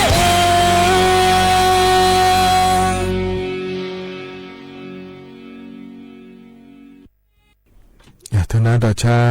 hiện như phơi này bên na hạt đào trái tiếp yếm lo yo anh lúa ya na hạt biểu đu lo hiện nhiều cho nó pa lo này na hạt la hiện nhiều anh lúa đu thầm đề mà kho pa này na hạt mà Facebook pa này na hạt mà lo thì khó lo cho đam ma hiện nhiều nhúng na li gọi là chơi là phải la mi này lo hiện ní hiện như thế nàoอยู่khai vô la khỏi cho đu nâng cái này cái dặm là mi này lo hiện nhiều thì mi này mà nghe này lo mà kho cho mày bị thẻ đề mới thứ cho màyแต่ก็ฟุตบอลปานอีโดในพิเศษเนี่ยอยู่เดย์เยอะอยู่มือเดย์อย่างนี้อย่างแต่ช่วยในยุ่งน่าหารู้แต่นะคนหนึ่งงานนี้ที่เขารู้แล้วพระเจ้าดามาเยอะเราเห็นกันแล้วงานนี้ก็ก่อแหลมเถอะเฮพระเจ้าก็ดันเนี่ยมาเดย์เยอะเดย์เยอะยุ่งแอปพลิเคชันนี่ควรจะยอมยาวละชิ้นยางานเนี่ยอย่างนี้แอปพลิเคชันแล้วเถอะนะคนเนี่ยนักการเราคุยเราใช้สมาร์ทโฟนแล้วคงเอาเลยอย่างนี้เราคุยได้เนี่ยอยู่หานักการดอนยังไงอาเกจิโลนเนี่ยแล้วเราอย่างนี้hiện như chỉ mà riêng nó hiện là $100 mẹ này hiện như $100 nó khỏi này nó thà bảo bảo cái tụi nó khỏi này application bảo tăng lấy khoa thơ này $100 bia nhà mẹ lo hiện như hiện chế bán này đi rồi cái giờ là như bây giờ nó chỉ bảo lô thì $200 lấy khỏi này phiếu hiện nha khỏi này thơ เนี่ยล้อแอปพลิเคชันเธอกระเป๋าตังค์ที่พวกปันเยอะน่าเหยียดเชียบอันในตาเลยเย็นหยาแถเย็นเนียวอินยุ่งยามยาขอเลยเธอก็จะพออยู่หัวขอจ่อแล้วเลยนี่น่าอินยุ่งยดื้อไหมอ๋อเอาหูปานาหัวเยอะเดิงอ่ะเจแล้วก็นั่งหิบกุเทมือเนี่ยเราจะได้อยู่หลายอย่างอินยุ่งนะเธอก็แอปพลิเคชันปันในสถานที่โปรเตอร์เดียวพอแบดองหลายหยาแถเย็นเนี่ยเราเยี่ยมยาจีจ้างง่ายเย็นเนี่ยเดน่าซื้อหุ้มมาเยอะมาอินยุ่งแห่เธอก็ออนไลน์ปันในจ้องยาละเยี่ยมยาจีจ้างง่ายเย็นเนี่ยนะนี่จะมุดจะซาโดปาเกลล้อเย็นรัฐบาลปาเย็นเนี่ยฮะก็พอจุ่มเล่าเดลช่องงานไทยเย็นเนี่ยแอปพลิเคชันเป๋าตังหลักคุยไม่ดีฮะก็เหมือนเราไอ้คนเนี่ยเขาก็หลักคุยเลยนะคนนี้เธอก็กระเป๋าสุขภาพและคุยเธออย่างงานไทยเย็นเนี่ยล้อกระเป๋าสุขภาพและคุยเธอก็ทำเดยาเนี่ยชอบหมองก็นี่อยู่ยาไม่ได้เย็นเนี่ยเดี๋ยวเธอก็แอปพลิเคชันเป๋าตังแล้วคุยกระเป๋าสุขภาพและคุยหลักคุยนะรออย่างนี้งั้นขอนี่เลยมาเย็นเนี่ยก็เดี๋ยวหลักคุยนะยังมีจียังง่ายเนี่ยยังมุจฉาด้วยไปก็ก่ออดีตล้อเนี่ยอยู่ห้ามตัวก็ก่อเด็กเจอละเงี้ยล้อเนี่ยเจลาสาระเลยพี่ว่าจุดก็ปนยุ่งยากก็ดูง่ายจะมาเจงล้อแต่หน้าบัตรทองอย่างหน้าบัตรทองปนเจละเงี้ยยุ่งหัวก็ดูง่ายจากเจยาละก็ดูง่ายแล้วล้อเนี่ยนะเธอแต่มาเงี้ยล้อก็ในละไม่หัวปะล้อหมอเนี่ยมีพยาธิจุดก็ดูง่ายเจ้าหน้ารู้เขาก็เดือบุกอันฐานเนี่ยยางาเดียเนี่ยแต่เรื่องนั้นหมออิงเนี่ยก็เนี่ยงาเทียเนี่ยไอ้เราเธอมีเนี่ยยี่นี่เทียนาแล้วสมบูรณ์สิญญาเนี่ยเธออยู่ห่างอยู่มันจะชาโดว์ป่ะก็ดูที่เจียนาแล้วเนี่ยเขาอยากยิ่งมาสั่นเนี่ยก็พอเลยจนยาเดียเนี่ยเดเธอมีเนี่ยเราเธอก็จะเดินเลยเนี่ยขอเล่นยังไม่เนี่ยอยู่ห่างก็เกาะเราแอปพลิเคชันเป๋าตังและคู่กันเลยเนี่ยกระเป๋าสุขภาพและคู่งานเดียเนี่ยเดแต่ก็จะเดินจนเล่นยังไม่เยอะเดลเลยยุ่งเลยจะกะได้นะในบิสิบิกาเลยมาเนี่ยก็นะนี่เธอนักการเนี่ยล้อแอปพลิเคชันกับเป๋าตังและคู่เธออยู่หันนักการหลุนะเราเธอก็ยอมยาเจจ้องยาอย่างง่ายเนี่ยมาเนี่ยเธอก็พอเนี่ยมีคนเยี่ยเนี่ยเนี่ยล้อมีคนเยี่ยเนี่ยเดี๋ยวจะได้พอในดอกฐานเนี่ยล้อเนี่ยถึงไม่เนี่ยเลยเนี่ยเขาเล่นยังไม่ได้เนี่ยเดี๋ยวเธออยู่ห่างก็กว่าจะชินยามหมดเนี่ยแล้วรอเนี่ยเหือพม่าทันยังไม่แอปพลิเคชันเป๋าตังแล้วคู่เหือนะรถทัวร์ปนเนี่ยจงโดนเหลวมินเนี่ยเนี่ยไม่เหลือในฮอลลีเดย์เนี่ยอายามยาวนะเดย์นะขอเนี่ยใจที่ก็เดย์เนี่ยอันนั้นใจที่ก็ดูแล้วเนี่ยที่พอพระเจ้าก็ให้การปนเลยรอเนี่ยอินุ่มนะรอเนี่ยช่วยมาขาล้อโลเคงอเนี่ยล้อหมวกกันน็อกมาคนเนี่ยดันโดนในบินเนี่ยนะในบินเนี่ยนะนี่ภาพสดายดูว่าเดี๋ยวเราสดายตีเดี๋ยวเราน่าจะรอปาเลยเราเนี่ยจะมาเจงเงี้ยเจเลยเนี่ยรู้หัวมาหัวนะเราเลยอย่างนี้ภาพมาเจก็เนี่ยตีเดี๋ยวเนี่ยเดี๋ยวเฮน่าจังบอดเลยเนี่ยยุ่มด่าแม่เนี่ยที่มีเนี่ยอยู่หันรู้เว้ยเนาะอยู่อาคารยันเดี๋ยวเราจะกับอากาศดันเลยนะเธอแต่มาเงี้ยเนี่ย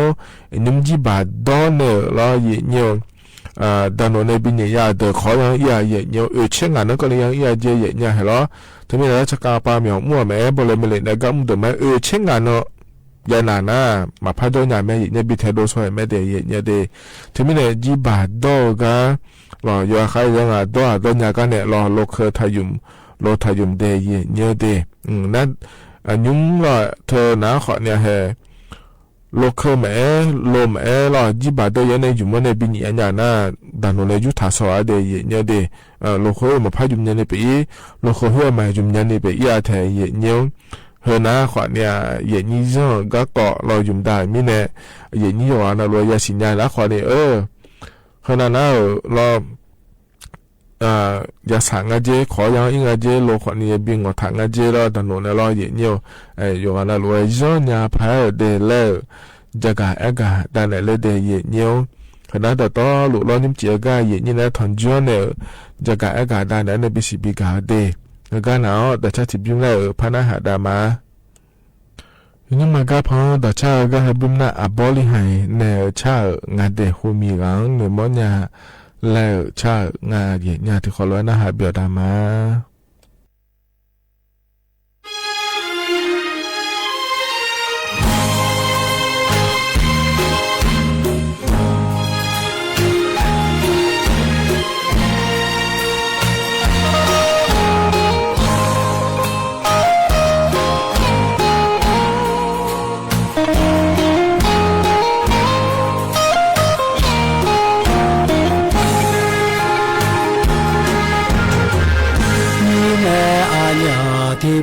lo trong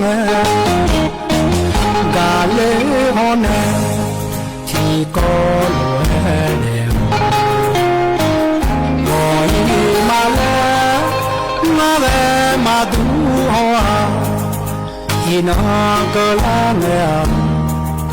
thì gà ya cho gà mi sơ mi lô ao nơi mò mà lô thì có lúa đều thì gì cho mà lên như mẹ là sao nó về mà cho nè là già nghe nơi đâu lần họ xì nhà ni nón cả nhà khi chủ đó nghe pan nơi đâu là họ ni khi nhà ni nón cả nhà chia khổ khó nghe sợ mi lô ao mi loang đã hơn cả chỉ khá giáo nè mà biểu nhà chết khổ yam ya nghe mong ta người đô la nhà sợ khổ mà lên được về 그 전에 마파뼈야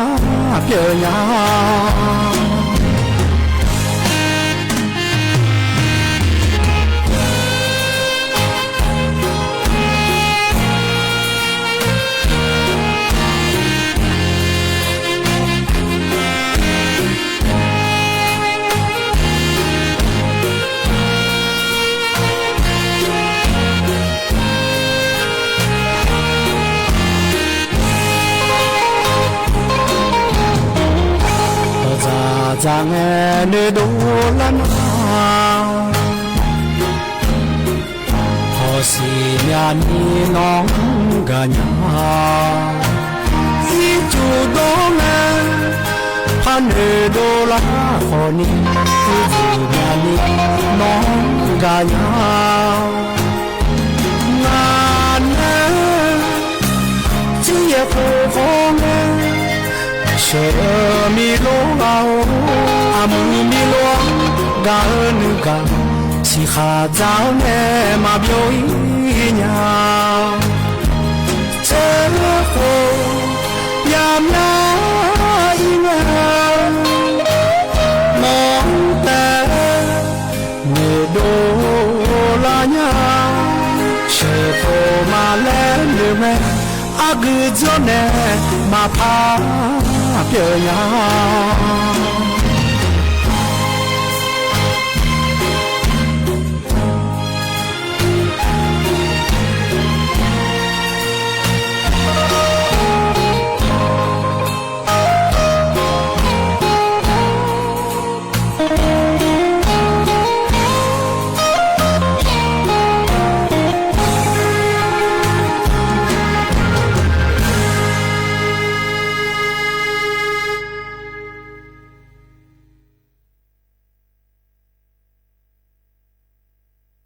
แต่น่าบริหารใน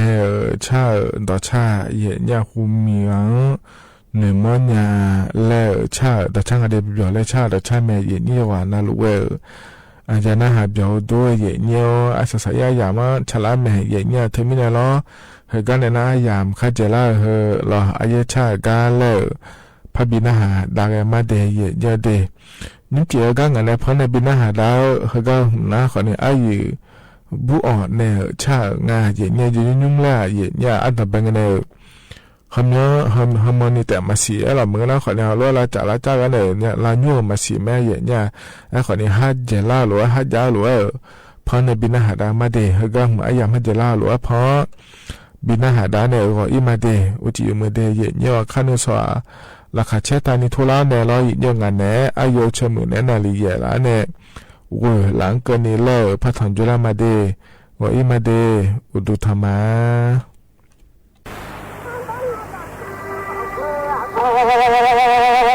呀啦呀，他妈妈是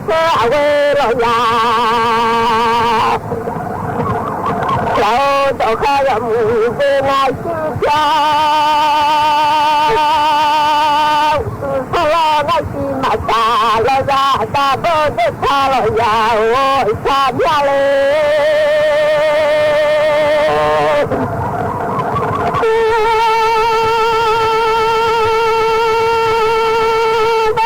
好个你自己，在大路上下面个马你在哪去呀？来了，咱们马家的路是个个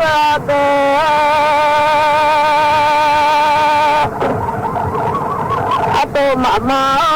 那。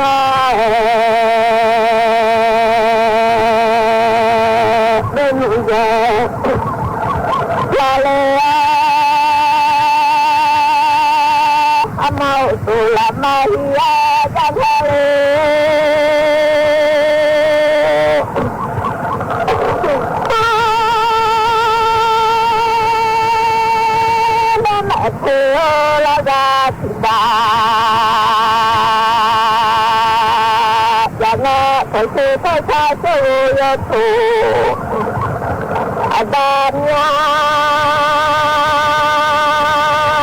masyarakat wilayah lautannya mau nak kayu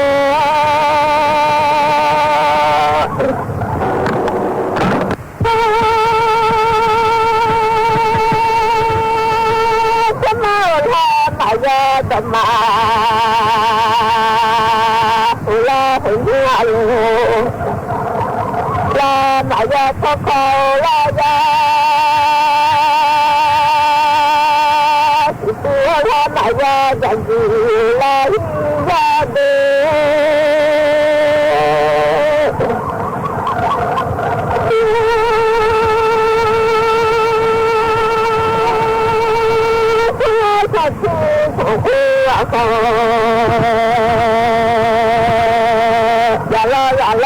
saya dengan sisa di kalangan si mata loyang ada sesuatu yang kabar musuh malang loyang malang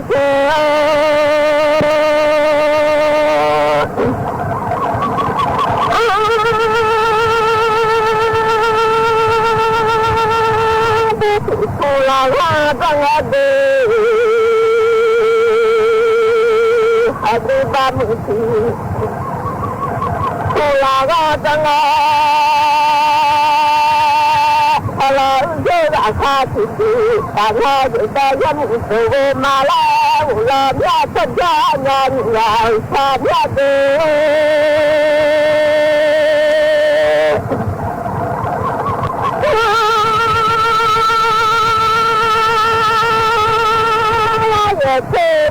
mau ya mana dari suku dengan Malaysia mana dari suku dengan ya kabar musuh wajah lalu tanya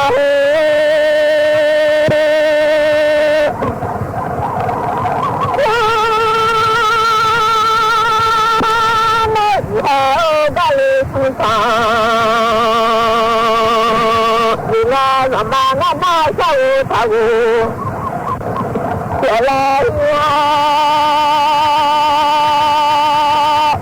tanya dama kadino sama jauh lagi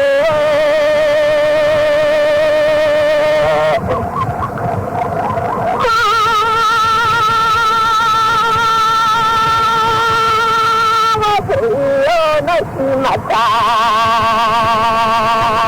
lewat sana yang kabar musuh malu ngadu แบบมือมาโหในลานยาอย่างข้าแบบมือถือมาเดินไรมาเงินเดินทำมาบริหารก็พอดี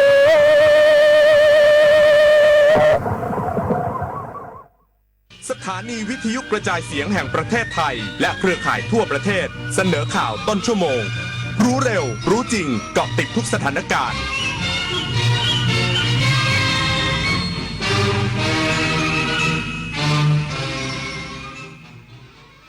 รับฟังข่าวต้นชั่วโมง 22 นาฬิกากับอรัญญาชมชื่นกระทรวงแรงงานจัดตั้งวอร์รูมติดตามสถานการณ์แรงงานไทยในพื้นที่ตะวันออกกลางใกล้ชิดอีกสักครู่กลับมาติดตามรายละเอียดค่ะขอเชิญพุทธศาสนิกชนและผู้มีจิตศรัทธานมัสการพระสมเด็จองค์ปฐมพระพุทธเมตตาณวัดเทพประธานอธิพรอำเภอสอยดาวจังหวัดจันทบุรีพระพุทธรูปนินรัตนะองค์แรกและองค์เดียวในโลกสร้างขึ้นเพื่อถวายเป็นพุทธบูชาและเป็นพระราชกุศลแด่ในหลวงรัชกาลที่ 9 เนื่องในโอกาสพระราชพิธีมหามงคลเฉลิมพระชนมพรรษา7 รอบ 5 ธันวาคม 2554 ร่วมเป็นส่วนหนึ่งในการสืบสานศิลปะพุทธศาสนาแห่งภาคตะวันออกสักการะได้แล้ววันนี้24 ปีแห่งเส้นทางของกองทุนหมู่บ้านและชุมชนเมืองที่ดำเนินการภายใต้รัฐบาลที่สนับสนุนเสริมสร้างศักยภาพผ่านไปยังกองทุนหมู่บ้านและชุมชนเมืองทั่วประเทศโดยแบ่งตามขนาดของหมู่บ้าน3ระดับ S M L เพื่อให้กองทุนมีอิสระและมีส่วนร่วมในการดำเนินงานงบประมาณให้เป็นไปตามความต้องการของคนส่วนใหญ่โครงการ SML ส่งตรงโอกาสถึงชุมชนโดยชุมชนตรงโอกาสถึงชุมชนโดยชุมชนเพื่อชุมชนเกิดเป็นอาชีพสร้างรายได้และเป็นรากฐานในการดำเนินชีวิตอย่างมั่นคงสำนักงานกองทุนหมู่บ้านและชุมชนเมืองแห่งชาติคนไทยรักสุขภาพฟังทางนี้ขอเชิญร่วมออกกำลังกายสร้างสังคมสุขภาพดีกับโครงการแสงดำใจไทยทั้งชาติเดินวิ่งปั่นป้องกันอัมพาตครั้งที่ 11 เฉลิมพระเกียรติด้วยแนวคิดใหม่ออกกำลังกายเป็นนิสัยห่างไกลสโตรก No Stop No Stroke สมัครได้แล้ววันนี้ที่ wrb11.thai.run ถึง 31 สิงหาคม 2568 มาร่วมกันทำให้การออกกำลังกายเป็นส่วนหนึ่งในชีวิตประจำวันแล้วมาเดินวิ่งปั่นพร้อมกันทั่วประเทศ 2 พฤศจิกายนนี้เอาถอยไปหน่อยเห็นไม่ชัดอ่ะเห็นไหมคะถอยอีกนิดนึงเห็นหรือยังคะอีกนิดนึงได้ไหมโหมองการไกลเชียวนะคะอายุที่มากขึ้นมาพร้อมกับปัญหาความเสื่อมของดวงตามายืดเวลาดวงตาสุขภาพดีด้วยการมันสังเกตอาการผิดปกติรับประทานอาหารที่มีประโยชน์สวมแว่นตากันแดดเมื่ออยู่กลางแจ้งและตรวจสุขภาพดวงตาเป็นประจำทุกปีใส่ใจดูแลรักษาดวงตาเพื่อมองดูโลกอันสดใสไปอีกนานกระทรวงแรงงานจัดตั้งวอร์รูมติดตามสถานการณ์แรงงานไทยในพื้นที่ตะวันออกกลางใกล้ชิดพร้อมประสานแผนอพยพฉุกเฉินตลอด 24 ชั่วโมง นายพิพัฒน์รัชกิจประการรัฐมนตรีว่าการกระทรวงแรงงานกล่าวว่าได้ประชุมติดตามสถานการณ์ในตะวันออกกลางระหว่างอิสราเอลและอิหร่านโดยพบว่าขณะนี้แรงงานไทยที่เดินทางไปทำงานทั้ง2ประเทศยังปลอดภัยไม่มีแรงงานแจ้งขอเดินทางกลับมาประเทศส่วนการประเมินสถานการณ์อยู่ในระดับสูงสุดไม่สามารถคาดเดาว่าการสู้รบจะยุติเมื่อใดทั้งนี้กระทรวงแรงงานได้ประสานกับหน่วยงานตรวจคนเข้าเมืองของอิสราเอลจัดตั้งหน่วยเฉพาะกิจ16จุดทั่วประเทศเพื่อรับแจ้งปัญหาและการให้ความช่วยเหลือเฉพาะหน้ารวมถึงขอความร่วมมือจากนายจ้างในการจัดตั้งพื้นที่ปลอดภัยและวางแผนอพยพฉุกเฉินหากสถานการณ์รุนแรงและจัดเตรียมการอพยพด้วยรถยนต์และทางเรือส่วนอิหร่านมีการตั้งจุดพักพิงทางตอนเหนือของกรุงเตหะรานพร้อมขอความร่วมมือแรงงานไทยที่อยู่ในพื้นที่ดังกล่าวให้เกาะกลุ่มกันไว้และไม่ถ่ายภาพหรือคลิปวิดีโอเพื่อความปลอดภัยนิตยาคุณสิมรายงานรัฐมนตรีช่วยว่าการกระทรวงมหาดไทยลงพื้นที่ติดตามรับฟังปัญหาของศูนย์แสดงจำหน่ายและกระจายสินค้าโอท็อปขวงสันกำแพงจังหวัดเชียงใหม่เตรียมผลักดันให้ศูนย์โอท็อปกลับมามีชีวิตชีวาอีกครั้งนางสาวธีรรัตน์สำเร็จวานิชรัฐมนตรีช่วยว่าการกระทรวงมหาดไทยลงพื้นที่ศูนย์แสดงจำหน่ายและกระจายสินค้าโอท็อปขวงสันกำแพงอำเภอสันกำแพงจังหวัดเชียงใหม่ติดตามรับฟังปัญหาอุปสรรคผลการดำเนินงานที่ผ่านมาและร่วมเสวนาการพัฒนาเศรษฐกิจฐานราก รัฐมนตรีช่วยว่าการกระทรวงมหาดไทยกล่าวว่าการจัดการพื้นที่ให้มีความพร้อมจะสามารถดึงดูดนักท่องเที่ยวให้เข้ามาในพื้นที่ได้เพิ่มมากขึ้นซึ่งทางรัฐบาลมีนโยบายที่ชัดเจนในการกระตุ้นเศรษฐกิจขอให้พื้นที่เตรียมความพร้อมที่จะนำเสนอโครงการต่างๆเข้าสู่ระบบตรงตามกรอบที่วางไว้เพื่อที่จะของบประมาณซึ่งรัฐบาลอยากผลักดันให้ศูนย์โอท็อปทุกที่กลับมามีชีวิตชีวาอีกครั้งหลังจากไม่ได้รับงบประมาณสนับสนุนกว่า10ปีซึ่งศูนย์โอท็อปจะช่วยกระตุ้นเศรษฐกิจฐานรากให้ก้าวกระโดดอย่างต่อเนื่องและต่อยอดให้เกิดสินค้าและนวัตกรรมใหม่ๆตลอดจนการนำเทคโนโลยีมาใช้นอกจากนี้ต้องอาศัยการมีส่วนร่วมในการพัฒนาสินค้าพัฒนาช่องทางการตลาดตลอดจนสร้างสตอรี่เรื่องราวให้นักท่องเที่ยวอยากมาสัมผัสสร้างเป็นจุดขายในพื้นที่พิมลกันเดชาชัยทีมข่าวสวทเชียงใหม่รายงานสำนักงานคณะกรรมการอ้อยและน้ำตาลทรายนำร่องใช้ AI และโดรนในโรงงานไร่อ้อยช่วยเพิ่มประสิทธิภาพในระบบอุตสาหกรรมอ้อยและน้ำตาลทรายสำนักงานคณะกรรมการอ้อยและน้ำตาลทรายหรือสอน.เปิดเผยว่าจากนโยบายปฏิรูปอุตสาหกรรมของนายเอกนัทพร้อมพันธ์รัฐมนตรีว่าการกระทรวงอุตสาหกรรมสอน.จึงสนับสนุนให้อุตสาหกรรมอ้อยและน้ำตาลทรายเป็นอุตสาหกรรมเศรษฐกิจใหม่ที่เป็นมิตรกับสิ่งแวดล้อมและแก้ไขปัญหาฝุ่น PM 2.5 อย่างยั่งยืนโดยในปี 2567 ถึง 2568 ได้คัดเลือก 10 โรงงานน้ำตาลทั่วทุกภูมิภาคมีพื้นที่ปลูกอ้อยรวม 100,000 ไร่ที่ผ่านเกณฑ์พิจารณาเช่นคุณสมบัติในด้านตำแหน่งที่ตั้งอยู่ในพื้นที่ปลูกอ้อยที่หนาแน่นนำร่องในการใช้ AI และโดรนในไร่อ้อยช่วยเฝ้าระวังการลักลอบเผาอ้อยในฤดูกาลผลิตถัดไปหรือในปี 2568 และปี 2569 เพื่อตรวจวัดคุณลักษณะอ้อยให้แม่นยำเพิ่มประสิทธิภาพการคัดแยกอ้อยสดและอ้อยเผาไฟลดข้อผิดพลาดในกระบวนการผลิต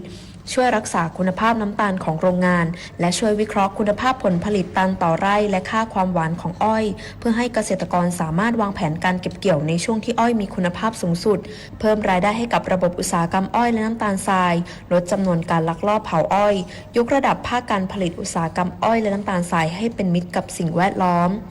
วริศราโตปะรายงานจบข่าวอรัญญาชมชื่นอ่านรับฟังข่าวครั้งต่อไปเวลา 23 นาฬิกาค่ะติดตามข่าวที่นำเสนอไปแล้วได้ที่ www.thainews.prd.go.th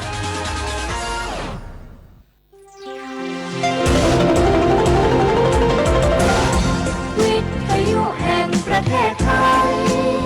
ให้ความรู้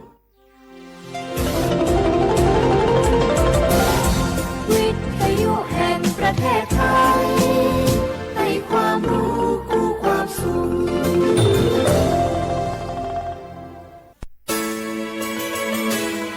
สถานีวิทยุกระจายเสียงแห่งประเทศไทยจังหวัดเชียงใหม่ AM 1476 กิโลเฮิรตซ์สถานีวิทยุภาคภาษาชาติพันธุ์แห่งเดียวในประเทศไทยที่มีความทันสมัยเชื่อถือได้สร้างอัตลักษณ์กลุ่มชาติพันธุ์สู่สากล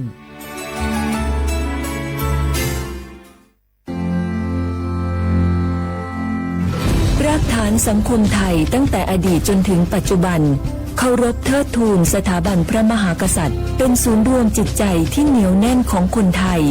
ในเวลาที่เกิดวิกฤตทางการเมืองพระบารมีของพระเจ้าอยู่หัวก็ทำให้เกิดความสงบและช่วงที่เกิดวิกฤตเศรษฐกิจปรัชญาเศรษฐกิจพอเพียงของพระเจ้าอยู่หัวรัชกาลที่ 9 พระราชทานให้กับคนไทยก็ทำให้ผู้ที่น้อมนำมาปฏิบัติมีภูมิคุ้มกันและไม่เกิดความเสียหายพระปฐมบรมราชโองการของพระเจ้าอยู่หัวรัชกาลที่ 10เราจะสืบสานรักษาและต่อยอดและครองแผ่นดินโดยธรรมเพื่อประโยชน์สุขแห่งอาณาราษฎรตลอดไปพระมหากษัตริย์ไทยทุกพระองค์ทรงห่วงใยราษฎร์เสมอสถาบันพระมหากษัตริย์ไทยศูนย์รวมใจไทยทั้งชาติ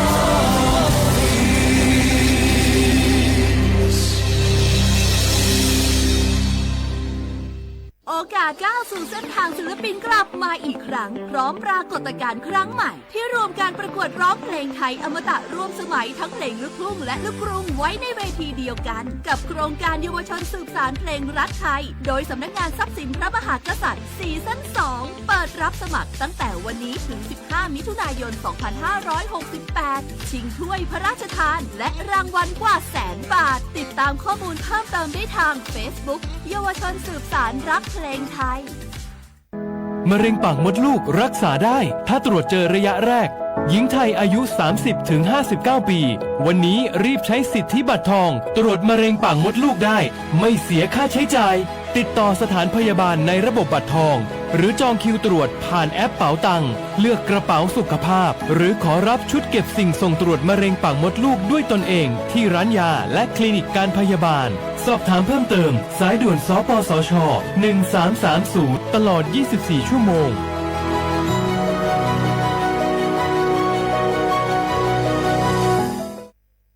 ใครๆก็รู้กันถุงยางอนามัยพกเอาไว้ช่วยได้ช่วยป้องกันโรคอันตรายที่มากับเพศสัมพันธ์ทั้งซิฟิลิสหนองในเอดส์ไวรัสตับอักเสบบีหรือแม้แต่มะเร็งปากมดลูกช่วยป้องกันถ้ายังไม่อยากมีลูกหรือท้องไม่พร้อมตอนนี้แต่ที่ยังไม่รู้คือไม่ใช่สิทธิ์บัตรทองก็มีสิทธิ์ขอรับถุงยางอนามัยได้รวมถึงยาคุมกำเนิดฟรีสิทธิประโยชน์สำหรับคนไทยทุกคนสอบถามเพิ่มเติมสายด่วนสปสช1330ตลอด24ชั่วโมงมันนักขนาดนั้นเลยกับพ่อล่ะพอลองพอละปะเจือหลังหลันแต่ปะดีมาอดมาอวยนะเจ้ลองจามพลมานักแต่เอาพล่ะเนี่ยเฮาล่ะบ่หู้ตัวพงกะเจ้อย่าไปลืมเนอะวันจันทร์เปิ้นขึ้นไปตรวจสุขภาพงดเขางดน้ำหลัง2 ทุ่มเนอะโอ้เกือบลืมเหมือนกันนะกะดีเหมือนกันนะหูนี่รู้สึกปวดหลังปวดไหล่จะให้หมอเปิ้นจับเส้นสักกังว่าแต่ว่าแก้วมันจะไปก็หาน้องขี่มันไปล่ะปีที่แล้วอิดออดถ้าปีนี้บ่ไปจะด่าสกรรมเหรอเดี๋ยวเป็นนั่นเป็นนี่กินเข้ากับก่อยตรงเวลาคือหมอสั่งถ้าจะเจือพ่องแล้วกับวันนี้มันไปไหนนี่บ่เดียวนี่ปุ่นน่ะน้องฮือมันไปห้องเจ้ามูไม่ยกของปุ่นน่ะตากันมาปุ่นล่ะไปลีกฮือมูที่เพิ่นแข็งแรงจัดการคนเฮาคนเถิบอย่างเจ้นี่ลีกนี่มันหาแล้วกันกายพร้อมใจพร้อมเพื่อสุขภาพที่ดีปรารถนาดีจากสำนักงานประชาสัมพันธ์ที่ 3 กรมประชาสัมพันธ์ค่ะฝนตกหนักน้ำท่วมภัยธรรมชาติที่เราหลีกเลี่ยงไม่ได้แต่เราสามารถเตรียมตัวให้พร้อมเพื่อความปลอดภัยของทุกคนในครอบครัวได้ก่อนน้ำมาเตรียมตัวให้พร้อมเก็บของสำคัญขึ้นที่สูงเช่นเอกสารสำคัญเงินสดและสิ่งของจำเป็นอื่นๆและถ้าหากบ้านอยู่ในพื้นที่เสี่ยงให้ติดตามข่าวสารจากทางราชการอย่างใกล้ชิดเตรียมไฟฉายแบตเตอรี่สำรองวิทยุสื่อสารและยาสามัญประจำบ้านไว้ให้พร้อมและอย่าลืมตรวจสอบเส้นทางอพยพที่ใกล้ที่สุดด้วยขณะเกิดน้ำท่วมอย่าเดินฝ่าน้ำที่ไหลแรงหลีกเลี่ยงการสัมผัสกระแสไฟฟ้าและหากต้องอพยพให้ปฏิบัติตามคำแนะนำของเจ้าหน้าที่อย่างเคร่งครัดเมื่อภัยผ่านพ้นตรวจสอบความเสียหายของบ้านและทำความสะอาดเพื่อป้องกันโรคที่มากับน้ำท่วมเตรียมตัวให้พร้อมก่อนภัยมาถึงเราจึงจะปลอดภัยด้วยความปรารถนาดีจากสำนักงานประชาสัมพันธ์ที่ 3 กรมประชาสัมพันธ์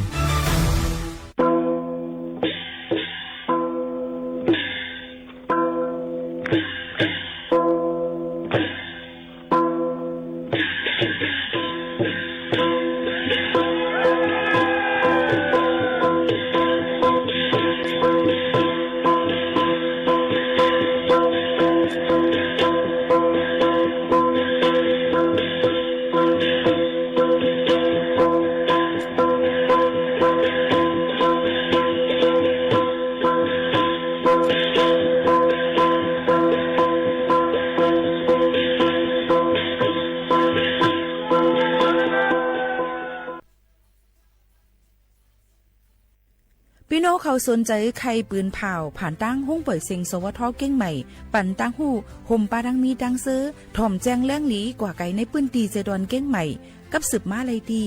สวทเก้งใหม่หมายฟ้น053-276-068และ0922468579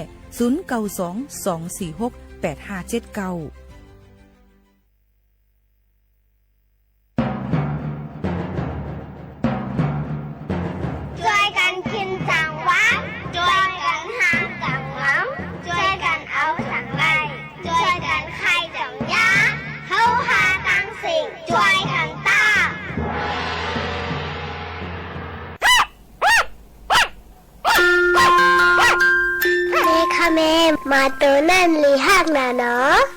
ใช่แล้วลูกมาตัวนั่นลีหักน่ะป้าครอบข้าวอ่อมเป็นสังไคเยอแม่หมามันลีฮักกอจังเป็นหมาอันมิดเซอร์หมาหย่องอยู่ป้ออ่ำไรกว่าซ้ำยาเฮกังสังว่าลูกย่าคบลูกจังไรย่าก้องมาหย่องมานำนะลูกโหลีโกเต้ค่ะใจเย้าลูกลีโกนาตั้งเป็นหมาหย่องมาในนะโดสัตอันเล่งนุ่มตั้งหมดก็จังเป็นเหมือนหนังโวเป้เจมเจอในสังยาคบไหนเดเลยกว่าซ้ำยาวักซินเฮยคือดันย่อนนั่นแหละสมเด็จพระเจ้าลูกเธอเจ้าฟ้าจุฬาภรณ์วลัยลักษณ์อัครราชกุมารีจังไรก่อตั้งโครงการสัตว์ปลอดโรคคนปลอดภัยจากพิษสุนัขบ้าอำนั้นภายใต้เฮาว่าสัตว์หลอดเพเข็นก้นไหลกัดเย็นห่างไกยันตั้งเป็นมาหย่องมาหนังหื้อตั้งเป็นมาหย่องมาเต็มหมดหายกว่านั่นก็ว่าตั้งเป็นมาหย่องมาในเฮาแฮงไว้ตี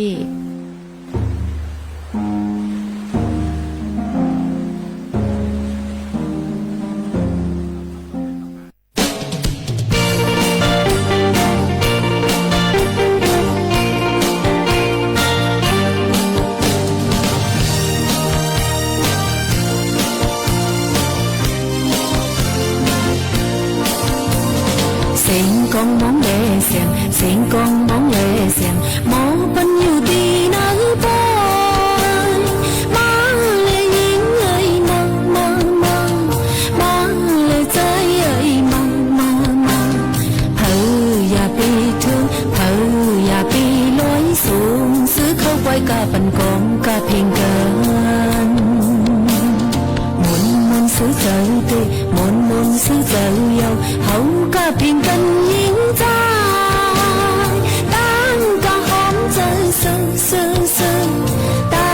ะพร้อมกันมนยุ่งต่อกันดูเธออย่าพุ่มมือปุ่มหอมซื้อมนกะปันกองกะเพลงกันมาอยู่มนทรงซื้อกะปันกองกะปันกองซื้อเลขตั้งหังมันอันใจเป็นก้อยเป็นปีออกมันเคยกันพร้อมเพลงเจอกะปันกองมา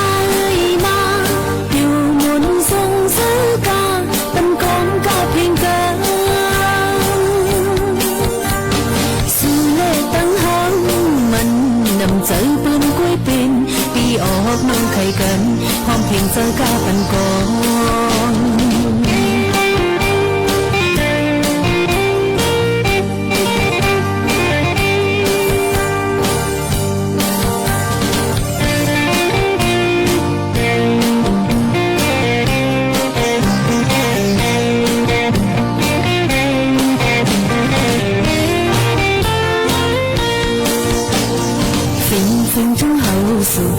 ฟิงทุ่งเฮาสู่มือก่อนอ่อนมีมาจูฟิงไตเฮาคือไตเฮาทูฟิงเมืองเฮาเมืองไตเฮาไตโลหักแป้งพร้อมกันเป็นแห้งสายเลี้ยงเป็นมือเฮาเมืองสูงเฮาเมืองสูงมาอยู่มนทรงซื้อกาปันกองกาปันกอง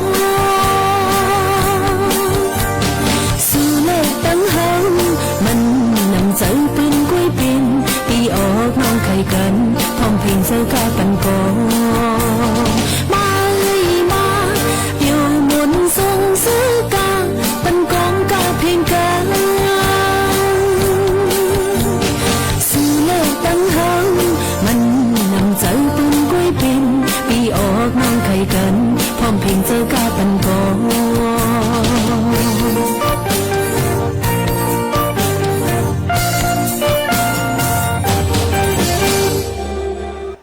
เมื่อซุงค่ะเมื่อซุงพี่น้องผู้ยินถ่อมเสียงใต้ตั้งเสียงกูก็กูก้นค่ะทบกันตีเนอตอนการห้องปล่อยเสียงสวทแก้งใหม่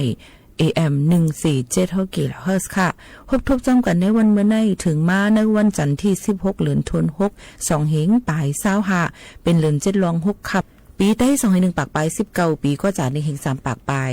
87คู่อยู่จอมขาวยิ่งหมูขาวนุ่นค่ะหกทุกจอมกันตีในกูวันพอถึงมาข่าวยาม10 โมงถึง 11 โมงกลางนั้นและกลางค่ำอยู่จอมขาวหมูขาวนุ่นจึงหนังไหนสิหับถอมไรดังแฟนเพจ Facebook สวทเก้งใหม่ AM 1476 กิโลเฮิรตซ์ถอมไรดังเรดิโอออมล้ม AM 1476 กิโลเฮิรตซ์หลายที่หลายตั้งเฮาค่ะฮุบทุกจอมปีน้องเฮาเขาในคาออก็เบิ่นั้นแลอยู่จอมกันดีในเสอ่อนตั้งในก็ที่เอาข่าวเงาฟิงฟ้าราศีมาฝากตอนจุถึงพี่น้องเฮาเขายังตึกเป็นพ้องในข้าวฝนตามห้วยสันร้อยจอมหิมผังน้ำเสียมจะไหนตื้นหนูเลยฟังกันไว้กูจังมีน้ำทมน้ำน้องลินหยดลินก่นลินปังต้นไม่หักล่มเต็งใส่จอมเส้นตาสายตั้งเสียมจะไหนพี่น้องเขาก็ตื้นหนูเลยฟังกันไว้กูก็กูก้นแหละถ่อมน้าวเขาถ่อมข่าวถ่อมเงากันให้คึดดันกันกูก็กูก้นเสกัมในเอามาฝากตวนจูถึงป่อแม่ปีน้องเขาให้เลยยินถ่อมจอมกันจึงหนังไหนค่ะอ้อวันกันลือเฮอลือใส่สู้แก็บกัมก่อนค่ะ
ถ่อมเพ่งความกว่านั้นสุกาวงวางในนั้นก็ได้เป็นข้าวฝนค่ะเนาะอีเฮ็ดเฮอตั้งเป็นอันมาในข้าวฝนก่อนน้ำเหลืองเสอำกามีปลาดังตั้งเป็นอันลูกดียุงมาเอามาได้เป็นตั้งเป็นไข้เลือดออกไข้มาลาเรียตั้งเป็นหนาวสั่นตั้งเป็นโรคไข้คอยุงลายจำเจ้าไหนค่ะมีนำแน่นอันลูกดียุงมากกว่าเปิ้นอันพี่น้องเขาสั่งว่าเป็นอิดอีในพี่น้องเขาถูกเลยกะฮบทุบหมอยาคันๆพักๆหนังหือบ่ได้มากดจัดด้วยนั่นในค่ะจะเอามาฝากตวนจุถึงพ่อแม่พี่น้องเขากูก็กูก้นตั้งหมด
ถ่อมด้วยกันอิดอ่อนหนึ่งเกี่ยวกับไปลองตั้งใจดอนเก้งใหม่หางเฮียนตอนดาดีจัดปางป้อยนะคะเจ้าคือนะคะชาติพันธุ์แฟชั่นวีคนะคะในวันที่20ถึงวันที่22เดือนธันวาคม2เฮงปลาย25ในนะคะก็เบื่อนั้นแหละหนังหือว่าได้เป็นซอฟต์พาวเวอร์นะคะการแอลเลฟิงเอฟิงทุ่งนะคะยอก็ลองไปมักมีหนังหือบ่ได้เข้ามาดังเมืองจึงไทยยอก็ดังใจดอนเก้งใหม่เปิ้นก็อ่อนกันจัดเฮ็ดในค่ะตอนโครงการในค่ะชาติพันธุ์แฟชั่นวีคในค่ะก็ได้เฮ็ดให้มีพี่น้องเจ้าคือหลายๆเจ้าคือในนั้นค่ะมาเหนปันลองโคกของเครื่องใจในนั้นค่ะคู่นุงตั้งไว้จำเจอในนั้นค่ะก็เบิ่นนั้นพี่น้องเขาก็เพราะว่ามีข้าวย่ำตัวตั้นอ่อนกันกว่ายักเยี่ยมแอลเลดกันเลยในค่ะวันที่20ถึง22ข้าวย่ำ10 โมงถึง4 โมงอองตีเมย่าสแควร์เนี่ยค่ะศูนย์การค้าเมย่าไลฟ์สไตล์ช้อปปิ้งเซ็นเตอร์ในนั้นค่ะพี่น้องเขาก็อ่อนกันกว่าไล่เน้นค่ะนะเนาะนี่ก็เป็นข่าวเงาเทียง1อันเอามาฝากตอนจูถึงบ่แม่บีน้องๆเขาใครเลยยินถ่อมจ้องกันจึงหนังไหนค่ะมาด้วยข่าวเงาเทียง1อันค่ะเกี่ยวกับไปลองวัดไว้นะคะจะเจออันมีไว้นะคะก็เปิ้นนั่นแลภายจ้ำหนังปักเบิงใหม่มีครม.มื้อวันที่29เดือนธันวาคม12เฮงปลาย24ป่นมาปีกายนั่นนะคะเปิ้นก็เลยจู้ตุ่มกันเสมักมันไว้ว่าตีเฮ็ดปันนั่นค่ะวัดไว้จะเจออันมีไว้19จุ้มในนั่นค่ะบ่ได้เป็นชนกลุ่มน้อย19จุ้มนะคะเป็นหลวนฮงเห็นนะคะสุดจันลิกเหย้าเป็นก้นไรรักเงานะคะโยก็เป็นก้นนั้นเฮ็ดลองตั้งหลีในจุ้ม2 3 4ในค่ะเนาะเข้ามาเมืองไทยในอ่อนตั้งวันที่18เดือน1 2เฮง5ปากปลาย48เหมือนหนังหมายไว้6นะคะกลุ่ม50ถึง72นะคะโยก็หมาย0กลุ่ม89เจิมเจ้าในค่ะทั้งหมดตั้งเสียงในนั้นค่ะเนาะพี่น้องเขาก็ติเลยสั่งเจ้าว่าพี่น้องเขามีหลักฐานนะคะเหมือนหนังทะเบียนบ้านนะคะทร38ขอนะคะโยก็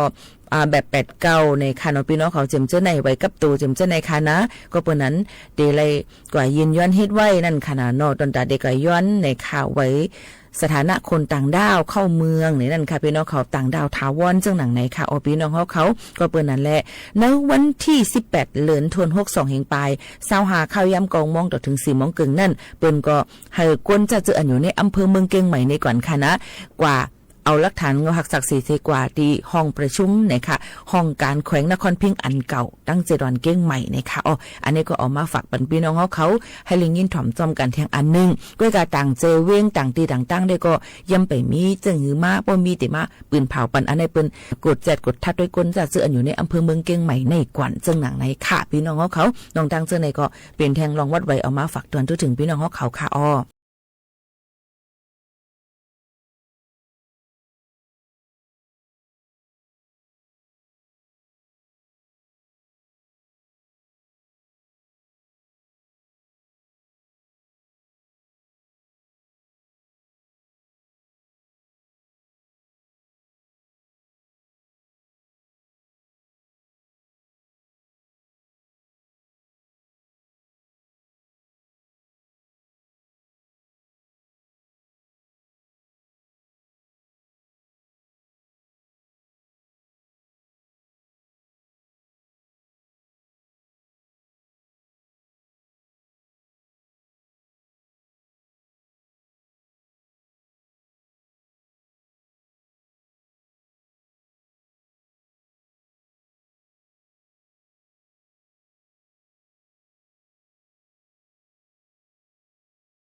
ในป่าเถินค่ะมาได้เป็นเฮ็บดอบเฮ็บสกะเฮ็บค่ะเนาะมาได้เป็นตั้งกินอีสังเสียมว่าพี่น้องเขาป้อมโหจักเสียเวลาลีกินค่ะเนาะกูพี่น้องเขานั่นเป็นกว้างมือกว้างตอนใดป้อมพี่น้องเขาเนี่ยค่ะก็ข้าจะใส่แห้งฝากตอนถึงพี่น้องเขาหมอหากินนั่งกินอันทุกแม่เนี่ยก็อันฮู้จักเนี่ยค่ะเนาะก็เปิ้นนั้นมันได้เป็นพ่อหลีดอนตาโตเฮาค่ะเนี่ยค่ะอ่อนกันหรือใจถ่อมด้วยอันทางเฮียนฝากตอนถึงป้อมพี่น้องเขาแทงลูกก่อนค่ะ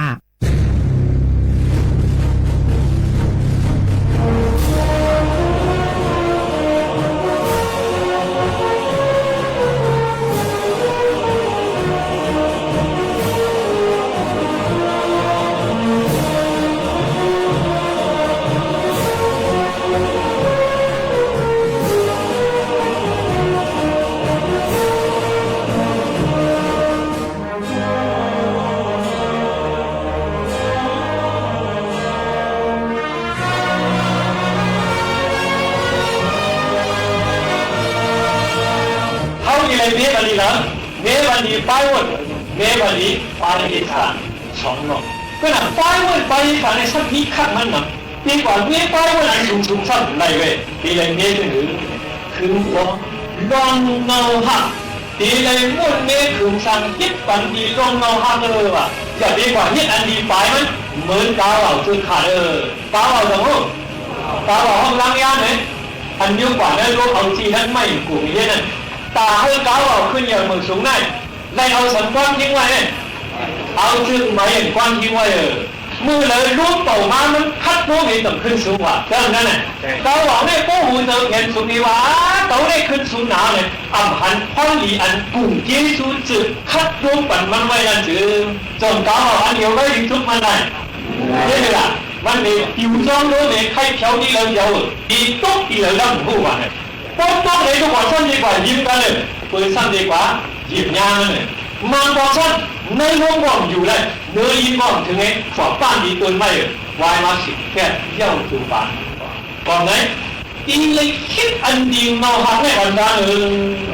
ก่อนไหนพวกใครอ่อนดีจันสอนนั่นดีเลยเด็กสอนที่เราดีเลยสอนดีจันเนาะกล้าข้ามหน้าอันนั้นจำได้พวกใครขึ้นสูงดีเลยเด็กดีเงามันต้นไม่ลงอันในปืนวางมันสูงมันดีเลยเด็กดีเหรอเด็กดีหักมันอันมีเนื้อดีเนื้อจำได้ไหมโอ้อันนี้อย่าไปลืมเขาเคลียร์จะเคลียร์เขาดีไล่ภาษาเขาเป็นอย่างก่อนซึ่งดีเลยเด็กดีเงาปืนอันห้องวะร้องคืนบอลเงาหักปืนโน้ตอ่อนตาเกี่ยดีเงาหักปืนอยู่มันยาวเนี่ยมันจะทำผู้รู้กล้าข้างหน้าในที่อยู่เตรียมตั้งผู้วันน่ะดีสีเนี่ยเขาดิ้วอยู่กล้าข้างมาทำผู้จะมาไต่ขึ้นในสอนขึ้นหยิบไต่เดี๋ยวแล้วดีเลยมาก่อนจันหน่อยดีเลยมากกว่าจันหน่อดีนามากกว่าจันหน่อก็เลยจันหน่อเขาเตี๋ย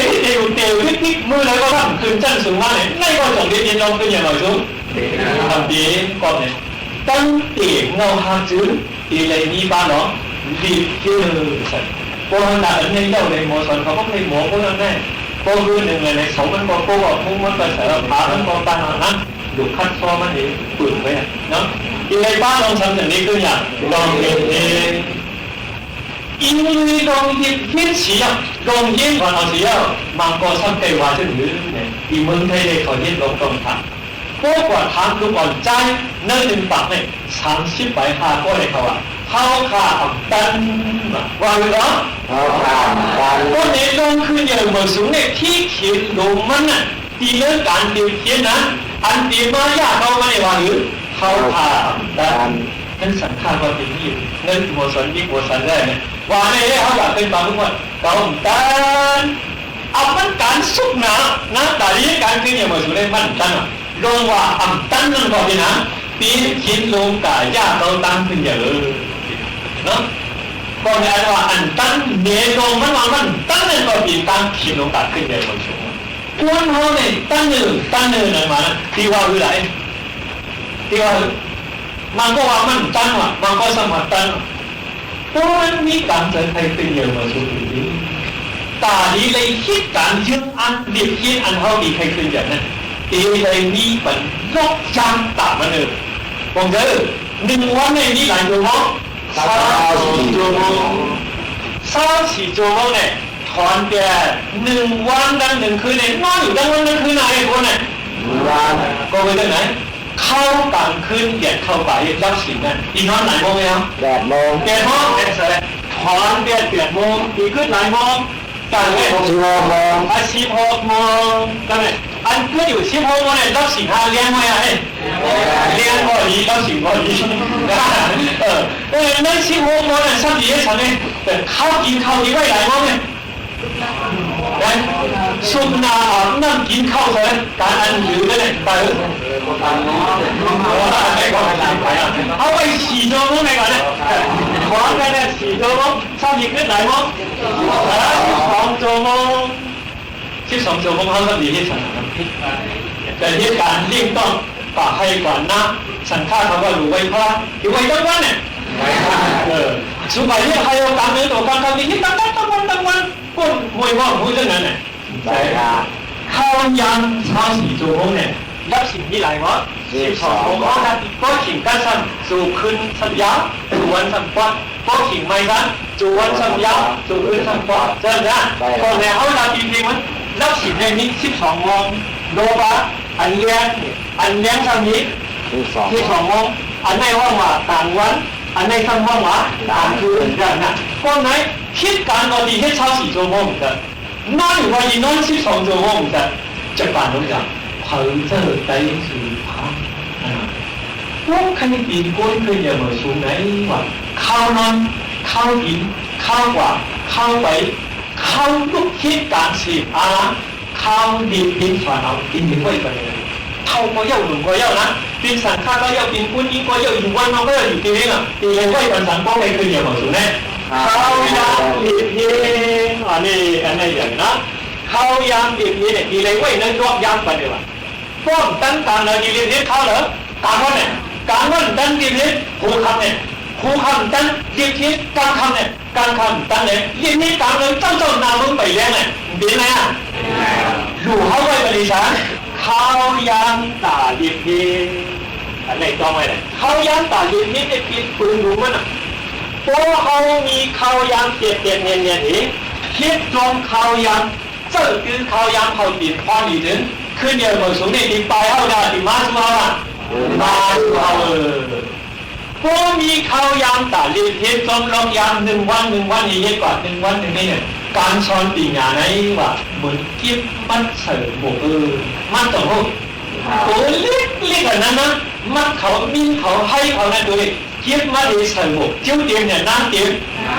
ไว้หนาจับดีก่อนคิดดีเสริมที่เสริมอย่างนี้มันเปลี่ยนออกมานะโพสต์เนี่ยวันหนึ่งเช้าเปลี่ยนมาอยู่ตั้งหลักตานี้คืนเยอะหมดสูงไหนปืนอยู่มาในปีนิสานข้าวยำตาเดียนนี่นะทีไรนี้ปันทีละเนื้อการเขาวันหลายวันนั่นเลยว่ะดูได้นี้ปันกลัวว่ะแต่วันในตัวที่เขาผมดูคนเขาในผู้ว่าเกิดเองคนมองเห็นทางมาในก่อตั้งอันว่าเขานั้นผู้ว่าคือสอนมาแล้วยิงเลยทางเขาในเสียคนอีกตัวอีกเถิดตั้งใจเขาในไล่สู่ไล่โก้ไล่ตื่นกันเสียออกแก่พัดใจอยู่ผู้เจ้าในวันคำอีกผู้เมื่อผู้เข้าไว้อยู่แล้วตั้งโตตั้งเหตุเจอในไว้จังที่เหตุได้ว่าตัวนี้ได้ว่าไหนไปหายตื่นนี้ใจอยู่ตื่นขี้อยู่ตื่นเลี้ยงอยู่ตื่นนี้เข้าหลายตามุ่นเพื่อนใหญ่ได้อยู่ในเอาตาโตเดือดได้ในก่อเมื่อเดินแม่เมื่อเดินก้าวหน้าเดินแม่ก้าวหน้าเดินอันเดินกันเสียไล่จะได้แก่เพื่อมาอยู่จริงๆก็เลยเพื่อมาผ่านแลไปเห็นผู้เอานั้นเขานั่งอยู่ในตั้งโตยืนดูเฉยยังทัดใจให้ได้ว่าเป็นน้ำเพื่อทางกาหันอันเนบันตัวนี้ใจเขาอย่าไว้มีสังจันอะไรดอกยาวเพราะว่าตำแหน่งข้าวดีต่างมันเอาเห็นนั้นอันว่าคุณเขาใน ให้ตุ้มตึงคิดกว่าในส่วนนี้ว่ามันตายผาทองตึกขอชมทุกคนนะขอ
ข้าวยามจะหมดจำเซงแต่ย้อนผ่าแดนพี่น้องเขาเมื่อกว่าก่อนค่ะจองขึ้นมาพบมาทบจำกันแทงข้าวยาม10 โมงถึง 11 โมงกลางในกลางค่ำจอมขาวยิงหมูขาวนุ่นจำกันที่ในค่ะเนาะขอบใจถึงกูก็กูก้นค่ะม่อนค่ะเหมือสูงค่ะ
con tàu mới giờ nọ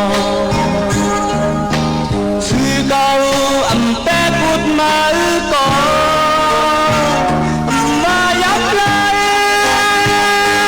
con mây dù nơi chân cầu ẩm gióm tan non khinh buồn dù cô gian anh ta đi lấy đọt đen mi bây giờ mới buồn thương ẩm hành hoài có cầu lấy khăn vì đang dịp đen để ẩm hái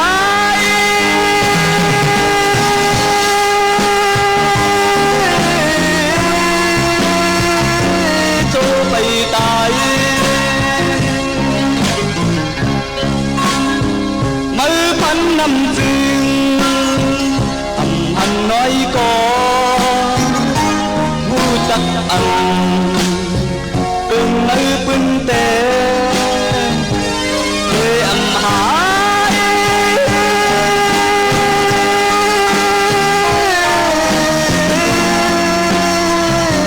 cho bày tại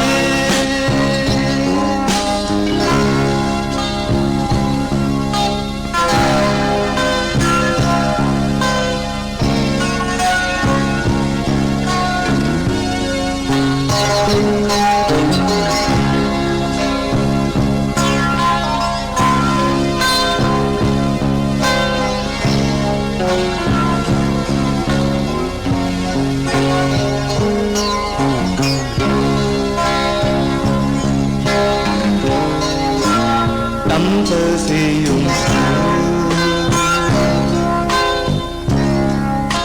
tan thơ non on đi